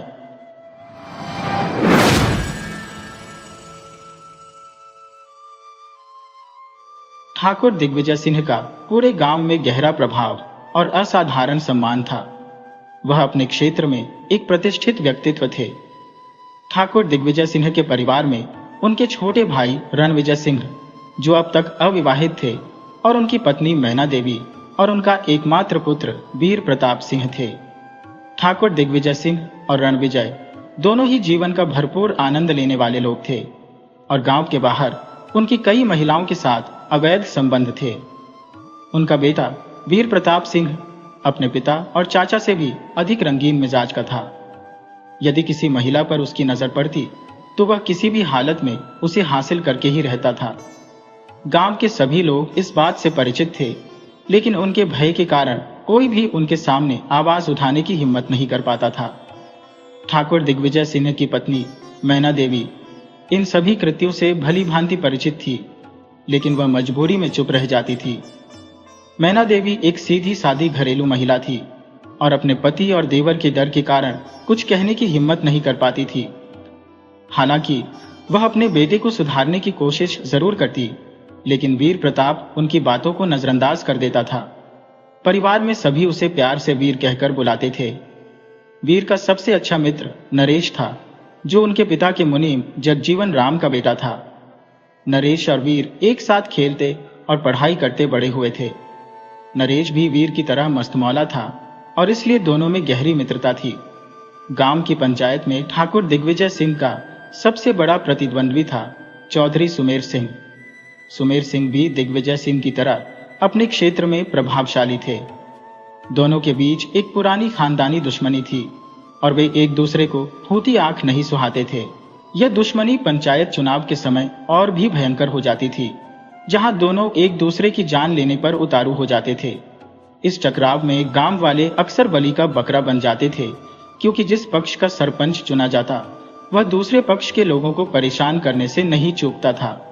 यदि किसी पक्ष का सरपंच चुना जाता तो वह दूसरे पक्ष के लोगों पर हर संभव दबाव डालता था। एक बार वीर शहर से अपने गांव की ओर लौट रहा था। तभी रास्ते में ही एक लड़की ने हाथ के संकेत से उसकी गाड़ी रुकवाने की कोशिश की। जैसे ही वीर ने गाड़ी उसके पास रोकी, वह उसे देखता ही रह गया। वह लड़की ऐसी प्रतीत हो रही थी मानो स्वर्ग से कोई दिव्य अप्सरा धरती पर उतर आई हो। उसकी सुंदरता ने वीर को मंत्रमुग्ध कर दिया और वह एक क्षण के लिए अपनी सुध बुद्ध खो बैठा। तभी उस लड़की की मधुर आवाज ने वीर को उसकी सोच से बाहर निकाला। उसने कहा, क्या आप मुझे स्कूल के सामने छोड़ देंगे जो मैं वहीं रहती हूँ? कुछ काम से गांव से शहर आई थी और अब लौटने के लिए कोई साधन नहीं मिल रहा है। रात भी होने वाली है और मेरे पास वापस जाने का कोई और विकल्प नहीं है। क्या आप मेरी मदद कर सकते हैं? वीर ने तुरंत उत्तर दिया, हाँ हाँ बिल्कुल, आओ बैठो। और यह कहते हुए उसने उसे अपनी गाड़ी में बिठा लिया। पूरे रास्ते भर वीर उस लड़की की ओर देखता रहा। वह उसकी ओर आकर्षित हो चुका था और उससे बातचीत करने लगा। वीर ने पूछा, क्या तुम यहाँ अकेले रहती हो? लड़की ने उत्तर दिया, हाँ मैं यहाँ अकेले ही रहती हूँ। दरअसल मेरी नियुक्ति अभी कुछ ही दिन पहले यहाँ के सरकारी स्कूल में हुई है। मैं किराए के एक छोटे से कमरे में रहती हूँ और यहाँ किसी को जानती भी नहीं हूँ। वीर उसकी बातें सुनता रहा, उसकी बातों में खोया हुआ, जैसे उसकी दुनिया अब इसी लड़की के इर्द गिर्द घूम रही हो। तब वीर ने कहा, क्या आपको वहां कोई असुविधा तो नहीं है? लड़की ने मुस्कुराते हुए कहा, नहीं, सब ठीक है। वीर ने फिर कहा, अगर आपको किसी प्रकार की कठिनाई हो तो कृपया मुझे अवश्य बताना। यह सुनकर लड़की ने थोड़ी हैरानी से वीर की तरफ देखा। वीर ने खुद को संभालते हुए कहा, मेरा मतलब यह था कि आप यहाँ नई है और किसी को ठीक से जानती भी नहीं है, इसलिए मेरा कर्तव्य बनता है कि अगर मैं किसी भी तरह आपकी सहायता कर सकूं तो मुझे बेहद खुशी होगी। मैं गांव के सरपंच ठाकुर दिग्विजय सिन्हा का बेटा हूं। लोग मुझे प्यार से वीर कहते हैं। वैसे आपका नाम क्या है? लड़की ने मुस्कुराते हुए उत्तर दिया, मेरा नाम रूप है, लेकिन सभी मुझे प्यार से रूपा बुलाते हैं। वीर ने हंसते हुए कहा, आपका नाम भी उतना ही सुंदर है जितनी आप खुद हैं। रूपा ने हल्की सी मुस्कान दी और कहा, रुको रुको, स्कूल आ गया, मुझे यही उतरना है। वीर ने तुरंत गाड़ी रोकी और रूपा को उतरने दिया। जब रूपा गाड़ी से उतरी तो वह मुस्कुराते हुए बोली, आपसे मिलकर बहुत खुशी हुई। अब तो हम इसी गांव में रहते हैं, मुलाकात होती रहेगी। वीर ने उत्तर दिया, मुझे भी आपसे मिलकर बेहद खुशी हुई, फिर मिलेंगे, अब चलता हूं। ये कहते हुए वीर वहां से चला गया। रूपा से मुलाकात के बाद वीर पूरी तरह उसके सौंदर्य के नशे में डूब चुका था। अब हर वक्त, चाहे वह उठता, बैठता, सोता या जागता हो, उसके मन मस्तिष्क में केवल रूपा की ही तस्वीर घूम रही थी। रूपा हमेशा से सबकी निगाहों का केंद्र होती थी। उसकी मन स्थिति देखकर उसकी मां ने उससे पूछा, बेटा तबीयत तो सही है ना? इस पर वीर ने धीरे से जवाब दिया, हाँ मां, अब मैं बिल्कुल ठीक हूं। लेकिन उसकी मां फिर भी चिंतित रही और बोली, तो फिर क्या बात है जो तुम आज इतने खोए खोए से लग रहे हो? यह सुनकर वीर ने धीरे से कहा, कुछ नहीं मां, बस थोड़ा सिर दर्द हो रहा था। उसकी मां ने तत्परता से कहा, आओ मैं दबा देती हूं। मगर वीर ने जल्दी से कहा, नहीं मां, मैंने सिर दर्द की गोली ले ली है, थोड़ी देर में ठीक हो जाएगा। यह कहकर वो अपने कमरे में चला गया और सारी रात रूपा के बारे में ही सोचता रहा। वह सुबह होने का बेसब्री से इंतजार करने लगा। सुबह होते ही वह जल्दी जल्दी तैयार होकर स्कूल पहुंच गया। वहां रूपा को देखकर उसकी खुशी का ठिकाना नहीं रहा। रूपा आज हल्के गुलाबी रंग की साड़ी पहनी थी और बेहद आकर्षक लग रही थी। वीर को देखकर रूपा मुस्कुराते हुए बोली, अरे वीर, प्रताप सिंह जी, आप यहाँ? वीर ने उत्तर दिया, हाँ, बस यूं ही मिलने का मन हुआ, इसलिए चला आया। वैसे मुझे वीर प्रताप सिंह कहने की बजाय सिर्फ वीर कहना बेहतर लगेगा। यह सुनकर रूपा हंसते हुए बोली, लेकिन यह तो तुम्हारे घर वाले भी कहते हैं, है ना? वीर मुस्कुराते हुए बोला, हाँ, लेकिन तुम मुझे सिर्फ वीर कह सकती हो। रूपा ने शरारत भरे अंदाज में कहा, ठीक है, लेकिन एक शर्त है। वीर ने उत्सुकता से पूछा, कौन सी शर्त? रूपा ने हंसते हुए जवाब दिया, तुम्हें मुझसे दोस्ती करनी पड़ेगी। यह सुनकर वीर की खुशी का ठिकाना नहीं रहा, क्योंकि वह इसी पल का इंतजार कर रहा था। वह बोला, हाँ, क्यों नहीं? आज से हम दोनों अच्छे दोस्त हैं। तुम अपनी हर समस्या मुझसे साझा कर सकती हो। यह सुनकर रूपा बोली, आप जैसा दोस्त पाकर मुझे भी बहुत खुशी हो रही है। अब रूपा और वीर गहरे मित्र बन चुके थे। वे अपना खाली वक्त एक दूसरे के साथ बातें करने और घूमने फिरने में बिताने लगे। उनके साथ साथ नरेश भी रूपा से काफी घुल मिल गया और वह भी रूपा का अच्छा दोस्त बन गया था। एक दिन वीर ने हिम्मत जुटाकर रूपा से अपने प्रेम का इजहार किया और शादी का प्रस्ताव रखा। इस पर रूपा कुछ देर तक चुप रही और फिर बोली, वीर, हमारी शादी संभव नहीं है।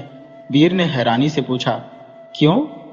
रूपा ने उदासी भरी आवाज में कहा, वीर, तुम एक रईस खानदान से हो, जबकि मैं अनाथ और बेहद गरीब हूं। इस दुनिया में मेरा कोई नहीं है। मुझसे विवाह करने पर तुम्हें और तुम्हारे परिवार को शर्मिंदगी और अपमान का सामना करना पड़ेगा। लोग तुम्हारी आलोचना करेंगे और तुमसे तमाम सवाल पूछेंगे। तुम्हें मुझसे कहीं बेहतर और प्रतिष्ठित घराने की लड़की मिल सकती है। रूपा ने उदासी से कहा। यह सुनकर वीर ने दृढ़ता से कहा, रूपा, मैं केवल तुमसे प्रेम करता हूं और तुमसे ही विवाह करूंगा। मुझे इन दुनियावी बातों से कोई फर्क नहीं पड़ता। ये कहकर वीर वहां से चला गया और अपने माता पिता से जाकर सारी बात बताई। पहले तो यह सुनकर दिग्विजय सिंह और रणविजय सिंह बहुत नाराज हुए। वे बोले, तू उस मास्टरनी के साथ जैसा चाहे वैसा कर सकता है, लेकिन उसे हम अपने घर की बहू कभी नहीं बना सकते। पर वीर अडिग था। उसने साफ कह दिया, मैं शादी करूंगा तो केवल रूपा से, क्योंकि मैं उसी से प्रेम करता हूं। वीर की मां मैना देवी ने अपने पति और रणविजय को समझाया, जिसके बाद वे अनिच्छा से मान गए। वीर यह सुनकर बेहद खुश हुआ और अपने कमरे में चला गया। लेकिन दिग्विजय सिंह और रणविजय सिंह के मन में कुछ और ही योजना चल रही थी। वे रूपा जैसी अनाथ लड़की से वीर की शादी करवाकर जनता की सहानुभूति हासिल करना चाहते थे, जिससे वे सरपंच के चुनाव में जीत हासिल कर सकें। उनकी योजना यह थी कि चुनाव से पहले वीर और रूपा की शादी करवा दी जाए, जिससे लोगों का ध्यान उनकी ओर जाए और वे वोट हासिल कर सके। उसके बाद वे किसी दुर्घटना का बहाना बनाकर रूपा को खत्म कर देंगे और कुछ समय बाद किसी प्रतिष्ठित घराने की लड़की से वीर का विवाह कर देंगे। रूपा इस साजिश से अनजान थी और वीर से विवाह की बात सुनकर खुशी से फूली नहीं समाई। उसे ऐसा लग रहा था जैसे उसकी मनोकामना पूरी हो गई हो। वह दिग्विजय सिंह और रणविजय सिंह के खतरनाक इरादों से बिल्कुल अनभिज्ञ थी।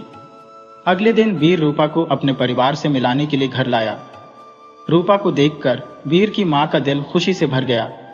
वह लगातार रूपा को देखती रही और उसकी सुंदरता की बलैया लेती रही। रूपा की सुंदरता ने दिग्विजय सिंह और रणविजय सिंह को भी स्तब्ध कर दिया। उन्हें ऐसा महसूस हो रहा था जैसे रूपा स्वर्ग से उतरी कोई अप्सरा हो। वीर के परिवार से मिलने के बाद रूपा को भीतर से एक अनकही खुशी का अनुभव हुआ। विशेषकर जब वह वीर की मां मैना से मिली तो उसके दिल में मां की कमी का एहसास उमड़ आया। उसकी आंखों में आंसू छलकने लगे। मैना ने तुरंत उसे देखा और स्नेह भरे स्वर में पूछा, क्या हुआ बेटी, तू क्यों रो रही है? रूपा ने रुंधे गले से कहा, आंटी जी, आपको देखकर आज मुझे मेरी मां की बहुत याद आ गई। मैना ने उसकी आंसू पोंछते हुए कहा, बेटी, आज से खुद को अनाथ मत समझना। मैं तेरी मां हूं और अब से मुझे आंटी नहीं मां कहा कर। यह सुनकर रूपा ने खुद को रोक नहीं पाई और मैना के गले लग गई। इस दृश्य ने एक गहरी भावुकता का संचार कर दिया। अगले ही दिन ठाकुर दिग्विजय सिंह ने पूरे गांव के सामने अपने बेटे वीर और रूपा की शादी की घोषणा कर दी। यह सुनते ही गांव के लोग हैरत में पड़ गए। इतने प्रतिष्ठित परिवार का इकलौता बेटा एक अनाथ और गरीब लड़की से विवाह करेगा, यह बात सभी के लिए अप्रत्याशित थी। ठाकुर साहब के इस कदम की चर्चा हर तरफ थी। लोग उनकी दरिया दिली की प्रशंसा कर रहे थे। हालांकि जब यह खबर चौधरी सुमेर सिंह तक पहुंची तो उसके मन में गुस्से की लहर दौड़ गई। वह जानता था कि यह ठाकुर दिग्विजय सिंह की कोई नई चाल थी, चुनाव जीतने की। चौधरी सुमेर सिंह ने ठान लिया था कि वह इस चाल को सफल नहीं होने देगा। 2 दिन बाद वीर और रूपा की सगाई का मुहूर्त तय किया गया। पूरे गांव को आमंत्रण भेजा गया, जो एक असाधारण घटना थी, क्योंकि पहले कभी ठाकुर साहब या चौधरी सुमेर सिंह ने गांव वालों को इस तरह के आयोजनों में शामिल नहीं किया था। यहाँ तक कि सगाई के निमंत्रण में चौधरी सुमेर सिंह को भी बुलाया गया, जिसे पाकर वह दुविधा में पड़ गया। उसे समझ आ गया कि ठाकुर दिग्विजय सिंह उसे नीचा दिखाने के लिए यह सब कर रहे हैं। फिर भी सामाजिक बदनामी से बचने के लिए उसे इस आयोजन में जाना ही पड़ा। सगाई के दिन ठाकुर के घर पर चहल पहल का माहौल था। हर ओर सजावट की गई थी। मेहमानों का आना शुरू हो चुका था। मैना अपने बेटे की सगाई को लेकर खोली नहीं समा रही थी, हर कार्य में भाग ले रही थी।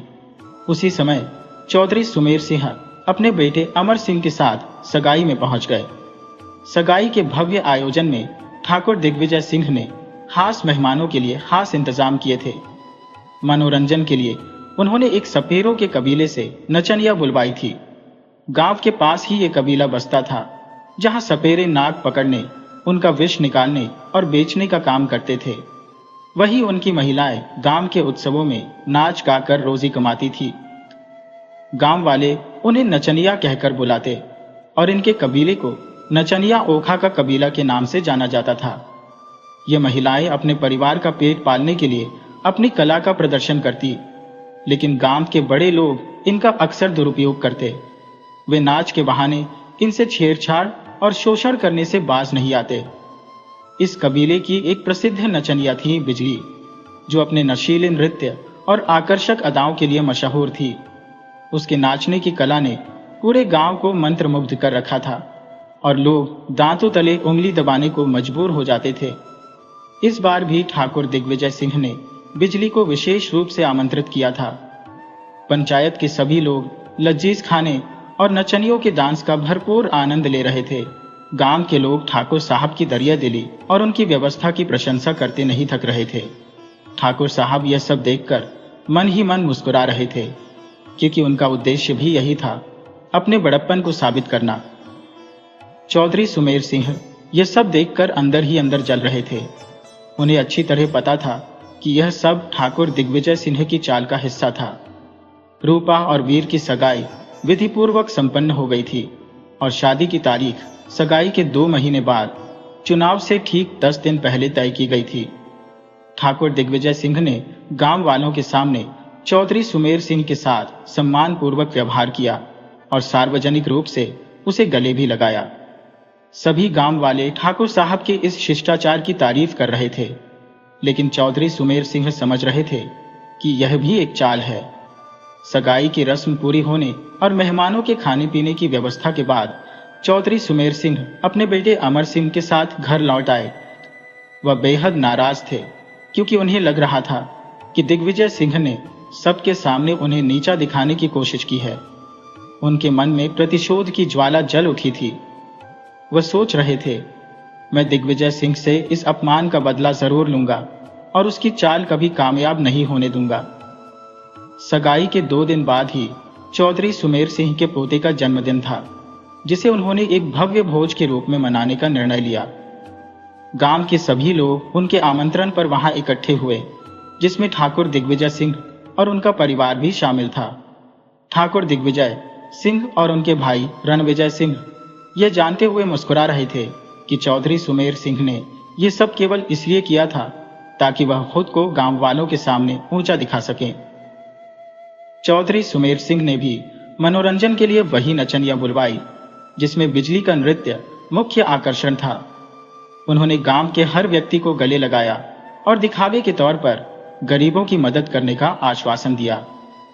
यह सब कुछ दिखावा था, क्योंकि उनका असली उद्देश्य केवल दिग्विजय सिंह से बेहतर दिखना था।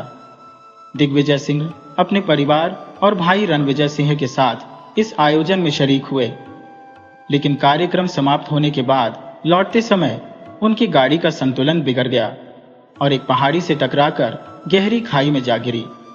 इस हादसे में रणविजय सिंह की दर्दनाक मौत हो गई, जबकि दिग्विजय सिंह एक पेड़ से लटककर गंभीर रूप से घायल हो गए। अस्पताल में उन्हें बचाने के लिए डॉक्टरों को उनका एक हाथ और एक पैर काटना पड़ा।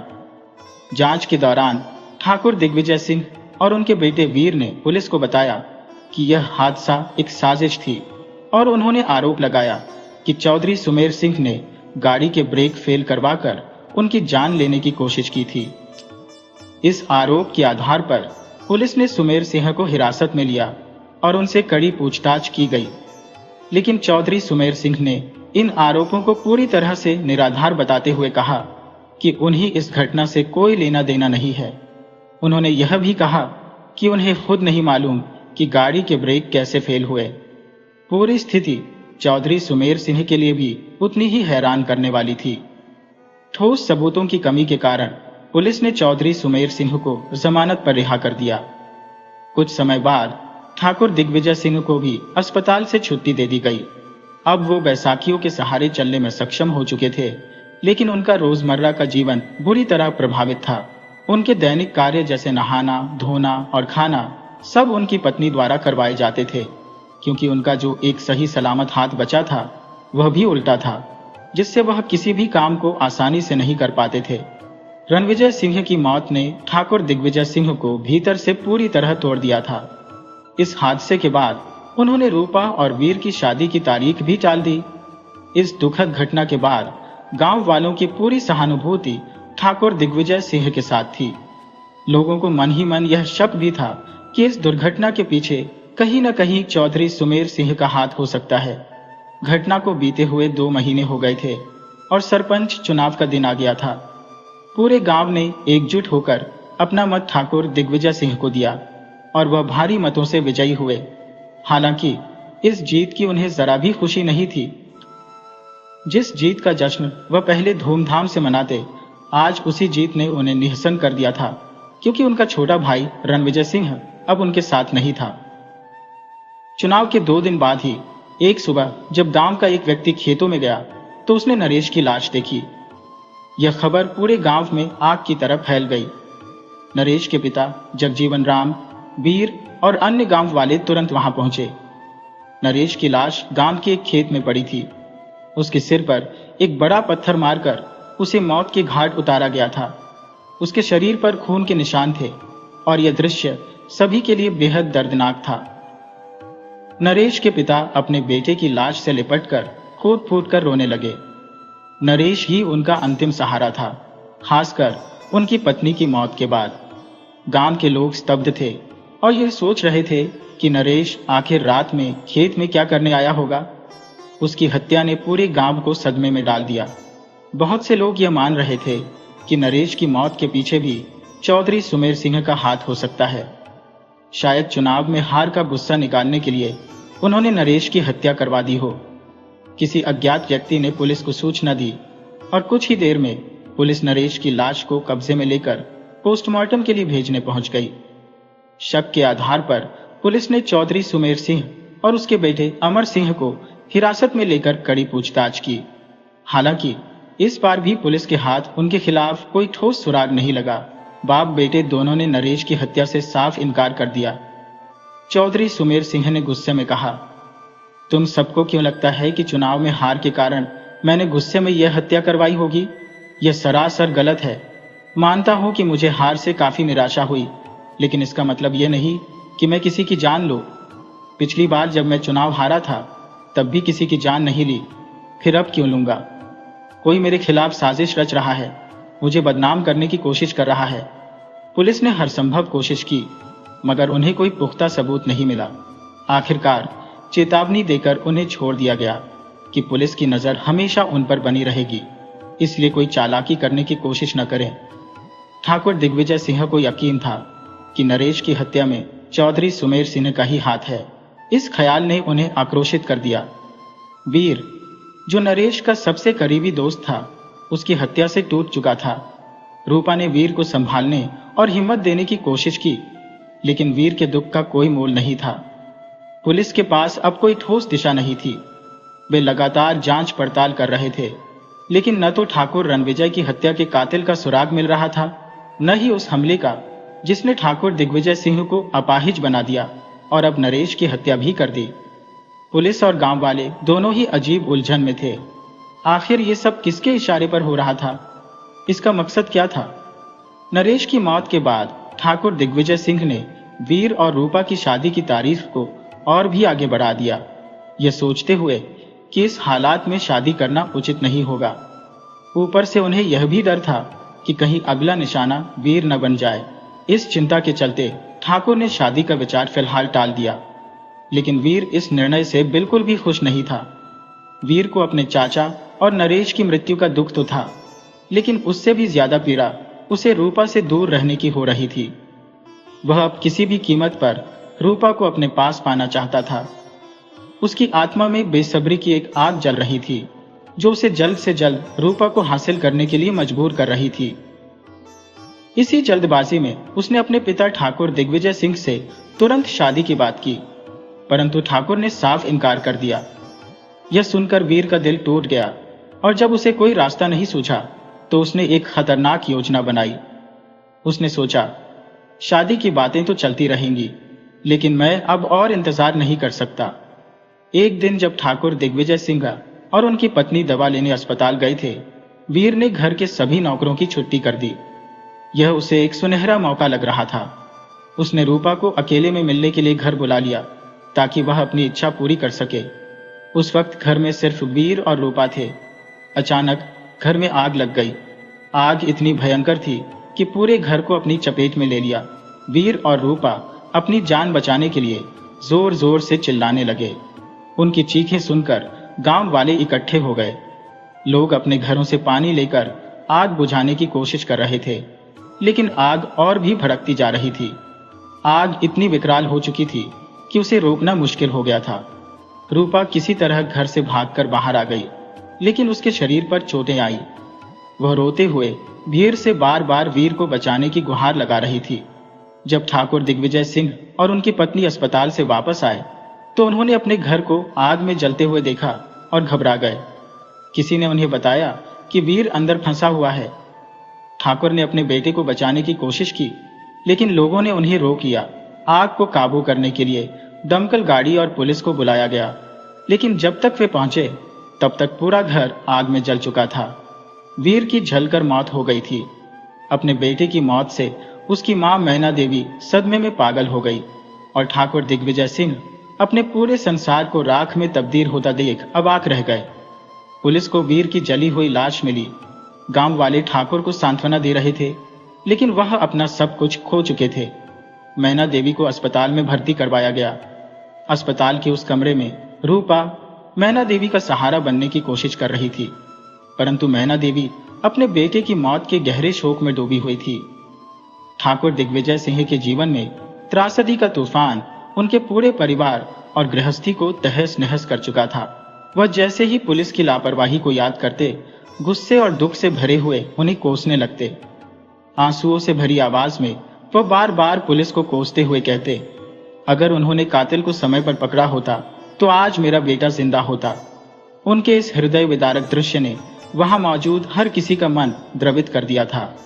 नरेश के पिता जगजीवन राम ठाकुर साहब को अपने घर ले गए, जहां शायद वह उनके दर्द को बेहतर समझ सकते थे।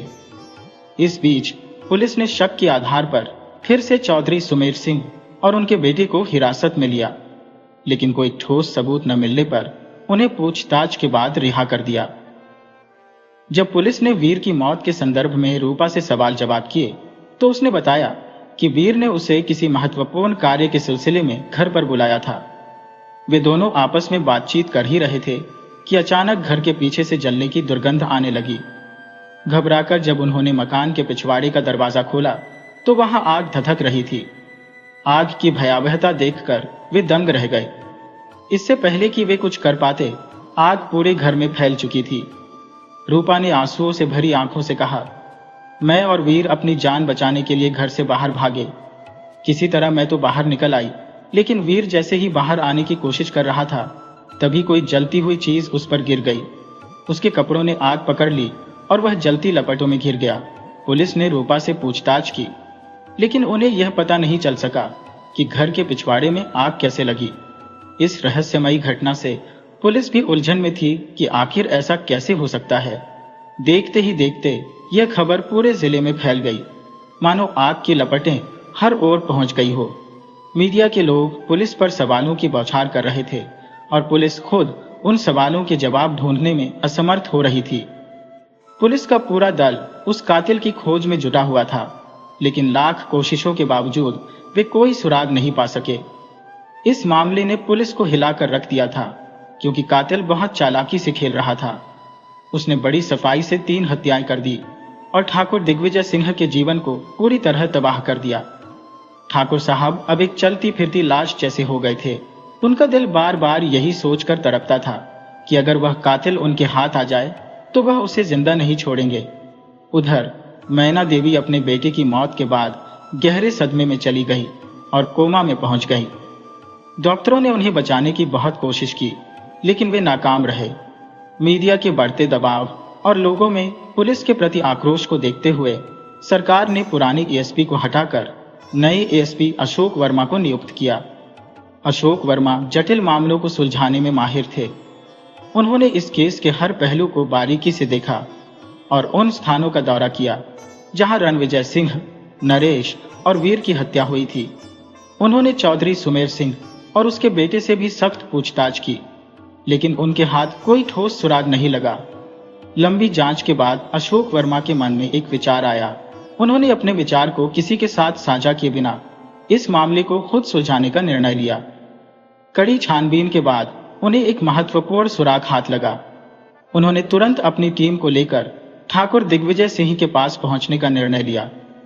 पहले उन्होंने ठाकुर साहब से गहन पूछताछ की, फिर गांव के लोगों से बात की और अंत में रूपा को थाने लाकर उससे सवाल जवाब किए। अशोक वर्मा ने कड़े शब्दों में रूपा से कहा, रूपा जी, आपका पूरा नाम क्या है? रूपा ने जवाब दिया, जी, मेरा नाम रूपवती है। अशोक वर्मा ने गंभीर स्वर में कहा, अपने परिवार के बारे में कुछ बताइए। उनकी सवालों की चुभती नजर से बचते हुए रूपा बोली, मेरा कोई परिवार नहीं है। मैं अनाथ हूं और अनाथालय में पली बढ़ी हूं। एएसपी अशोक वर्मा ने सख्त लहजे में कहा, तो आप इस गांव में पहली बार तब आई थी जब आपको यहाँ की स्कूल में नियुक्ति मिली? रूपा ने सहमति में सिर हिलाया, लेकिन वर्मा का गुस्सा बढ़ रहा था। उन्होंने कहा, झूठ बोलने की कोशिश मत करो रूपा जी, मैंने तुम्हारे अतीत की पूरी छानबीन की है। अब साफ साफ बताओ, तुमने नरेश, रणविजय और वीर की हत्या क्यों की? टेबल पर जोर से मुक्का मारते हुए अशोक वर्मा ने धमकाया, तुम्हारे खिलाफ सारे सबूत मेरे पास है, अब और झूठ मत बोलो। इस पर रूपा ने ठंडी निगाहों से वर्मा की ओर देखा और भारी मन से कहा, हाँ, मैंने ही उन तीनों की हत्या की। ठाकुर दिग्विजय का बर्बाद घर भी मेरी ही देन है। रूपा का यह कबूलनामा सुनकर पुलिस अधिकारी और गांव वाले सन्न रह गए। एक सीधी सादी दिखने वाली औरत इतनी खतरनाक हो सकती है, यह किसी के समझ से परे था। रूपा को अदालत में पेश किया गया। ठाकुर दिग्विजय सिंह, जो पहले से ही अपने बेटे की मौत से टूट चुके थे, रूपा के खिलाफ आग उगल रहे थे। उनके वकील विवेक शर्मा ने अदालत से रूपा को 3 हत्याओं के लिए फांसी की सजा देने की मांग की। जज ने गंभीरता से रूपा से कहा, तुमने 3 हत्याएं की है, तुम्हें फांसी या उम्र कैद की सजा मिलनी तय है, लेकिन क्या तुम अपनी सफाई में कुछ कहना चाहती हो? रूपा ने एक गहरी सांस ली और मुस्कुराते हुए ठाकुर दिग्विजय सिंह की ओर देखा। ठाकुर साहब, आज आप अपने परिवार को खोकर कितनी पीड़ा महसूस कर रहे हैं, है ना? यही पीड़ा मैंने भी सहन की थी जब मेरा सब कुछ उजड़ गया था। उसकी आवाज में छुपे दर्द और गुस्से ने सभी को चौंका दिया। जज ने सख्ती से कहा, रूपा, जो कहना है वो साफ साफ कहो, पहेलियां मत बुझाओ। इस पर रूपा ने कहा, जज साहब, मैंने उन तीनों को मारकर अपने साथ न्याय किया है। वो मेरे जीवन को बर्बाद करने वाले थे और मैंने उनसे बदला लिया है। ठाकुर दिग्विजय सिंह क्रोधित होकर बोले, कौन सा बदला? हमने क्या बिगाड़ा था तुम्हारा? तब रूपा की आंखों में आंसू आ गए और उसने कहा, आपको रेवती याद है ठाकुर साहब? रेवती का नाम सुनते ही ठाकुर साहब भड़क उठे और बोले, रेवती? किस रेवती की बात कर रही हो? रूपा की आंखों में गुस्से की चमक थी।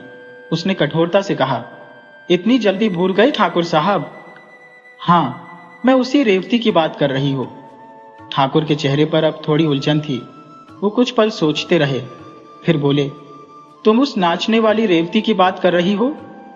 रूपा ने कड़वाहट से उत्तर दिया, हाँ, मैं उसी की बात कर रही हूं।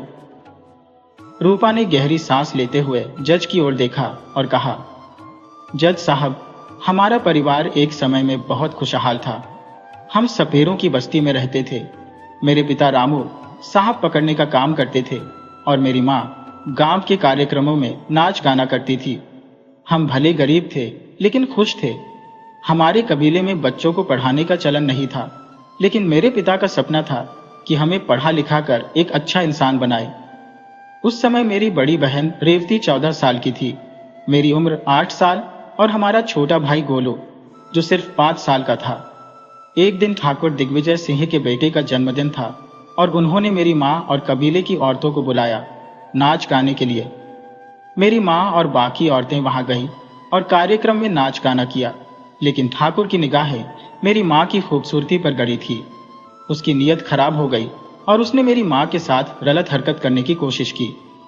रूपा की आंखों में गुस्से और दर्द का समंदर था। उसने भारी स्वर में कहा, लेकिन मेरी माँ ने विरोध किया और अपमानित होकर वापस कबीले लौट आई। उन्होंने सारी घटना मेरे पिता को बताई और मेरे पिता को इस घटना से बहुत क्रोध आया। ठाकुर दिग्विजय सिंह ने अपनी हवेली वापस बुलाने के लिए कुछ आदमी भेजे, पर मेरी मां ने उनके साथ जाने से साफ इनकार कर दिया। उनके इस इनकार से गुस्से में बौखलाए ठाकुर दिग्विजय अपने भाई रणविजय और कुछ गुंडों के साथ हमारे कबीले पर धावा बोल दिया। वहां पहुंचकर उन्होंने मेरी मां से जबरदस्ती करने की कोशिश की।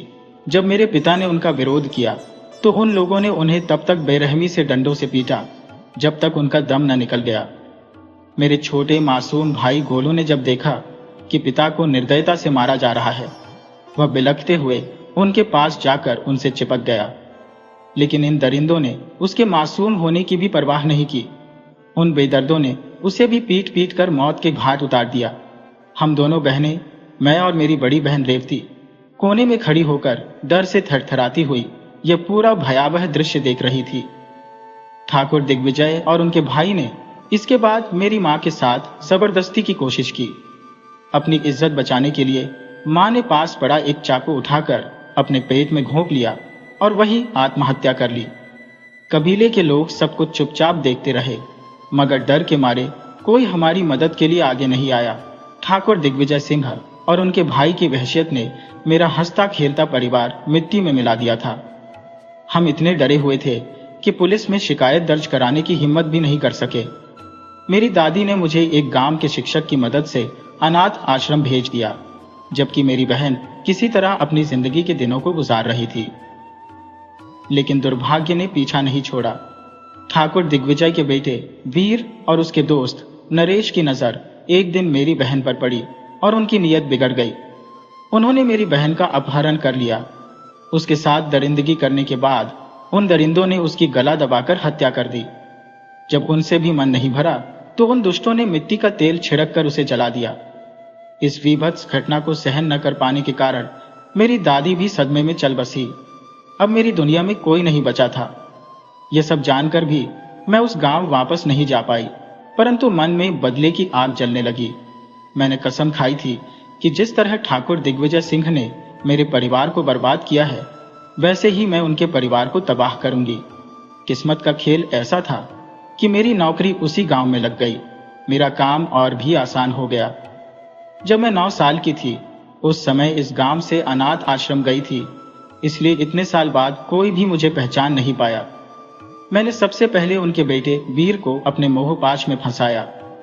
उस दिन जब चौधरी सुमेर के पोते के जन्मदिन से लौट रहे थे, मैंने पहले ही मौका देखकर उनकी गाड़ी का ब्रेक फेल कर दिया था, लेकिन किस्मत ने शायद ठाकुर दिग्विजय सिंह को बचा लिया।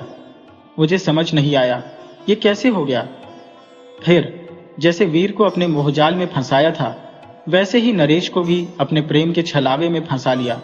उसे विश्वास दिलाया कि मेरा प्रेम वीर से नहीं बल्कि उससे है। इसी धोखे का फायदा उठाते हुए उसे एक रात खेत में मिलने बुलाया और समय देखकर उसकी हत्या कर दी। मेरा इरादा तबाही का था, खासकर उस भीड़ से बदला लेना जिसने मेरे जीवन को बर्बाद किया था। एक दिन वीर ने मुझे अपने घर बुलाया और मैंने चाय बनाने का बहाना किया।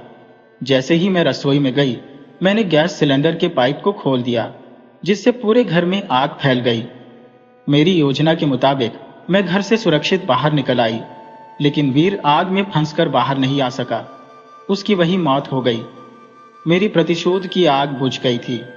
मैंने ठाकुर दिग्विजय सिंह के परिवार को बर्बाद कर दिया, जैसे उन्होंने मेरे परिवार को तबाह किया था।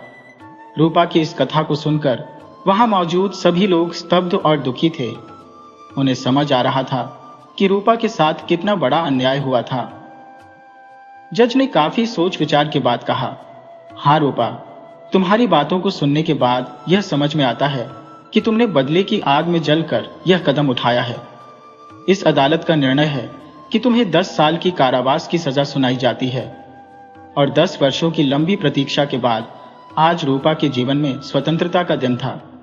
जेल के फाटक से बाहर कदम रखते ही उसकी निगाहें विनय पर पड़ी, जो उसे देखने के लिए वहां खड़ा था। विनय उसके स्कूल और कॉलेज का साथी था, जिसने उसे हमेशा से पसंद किया और गहरे प्रेम से देखा। विनय को सामने देखकर रूपा ने बिना कोई प्रतिक्रिया दिए दूर जाने की कोशिश की, लेकिन तभी विनय की आवाज ने उसे ठिठका दिया। मुस्कुराते हुए विनय पास आकर बोला, काफी इंतजार कराया तुमने, और जब वह खत्म हुआ तो तुम यूं ही निकल रही हो। इस पर रूपा की आंखों में हैरानी और जिज्ञासा झलक उठी। विनय ने उसके कंधे पर हल्का सा हाथ रखकर कहा, रूपा, मैं तुम्हें इस दुनिया की तरह गलत नहीं मानता। अगर मैं तुम्हारी जगह होता तो शायद मैं भी वही करता जो तुमने किया। इन 10 सालों से मैंने तुम्हारे लौटने का बेसब्री से इंतजार किया है। आज वो इंतजार खत्म हो गया है। रूपा, मैं पहले भी तुमसे उतना ही प्यार करता था जितना आज करता हूं। क्या अब तुम मेरा साथ दोगी? इस दुनिया में मेरे पास कोई और नहीं है और तुम भी यह जानती हो। जैसे तुम अनाथ हो वैसे ही मैं भी। अगर तुम मेरे साथ रहोगी तो मेरे जीवन को एक उद्देश्य मिलेगा। रूपा ने हिचकिचाते हुए कहा। लेकिन विनय ने उसे बीच में ही रोकते हुए दृढ़ता से कहा, कोई लेकिन नहीं रूपा, मेरा सवाल सीधा है, क्या तुम मेरे साथ चलोगी जीवन भर के लिए? उसने अपने हाथ को उसकी ओर बढ़ाते हुए कहा, गुवाहाटी में मुझे एक बड़ी कंपनी में मैनेजर के रूप में नौकरी मिली है। हम वहां एक नई दुनिया बसाएंगे, यहां से बहुत दूर। क्या तुम मेरे साथ रहोगी? इस पर रूपा की आंखों में आंसू छलक आए। वह हल्की सी मुस्कुराई और बिना किसी और सवाल के उसने विनय के हाथ को थाम लिया। उसकी उंगलियों में मजबूती से अपनी उंगलियां फंसाकर वह उसे गले से लग गई। दोनों ने एक नई यात्रा शुरू की, एक नई दुनिया की तलाश में। कुछ समय बाद विनय और रूपा ने विवाह कर लिया और 1 साल बाद उनके घर एक प्यारी सी बेटी का जन्म हुआ। अब वे दोनों अपने बच्चे के साथ खुशी खुशी जीवन बिता रहे थे, नए सपनों और उम्मीदों के साथ।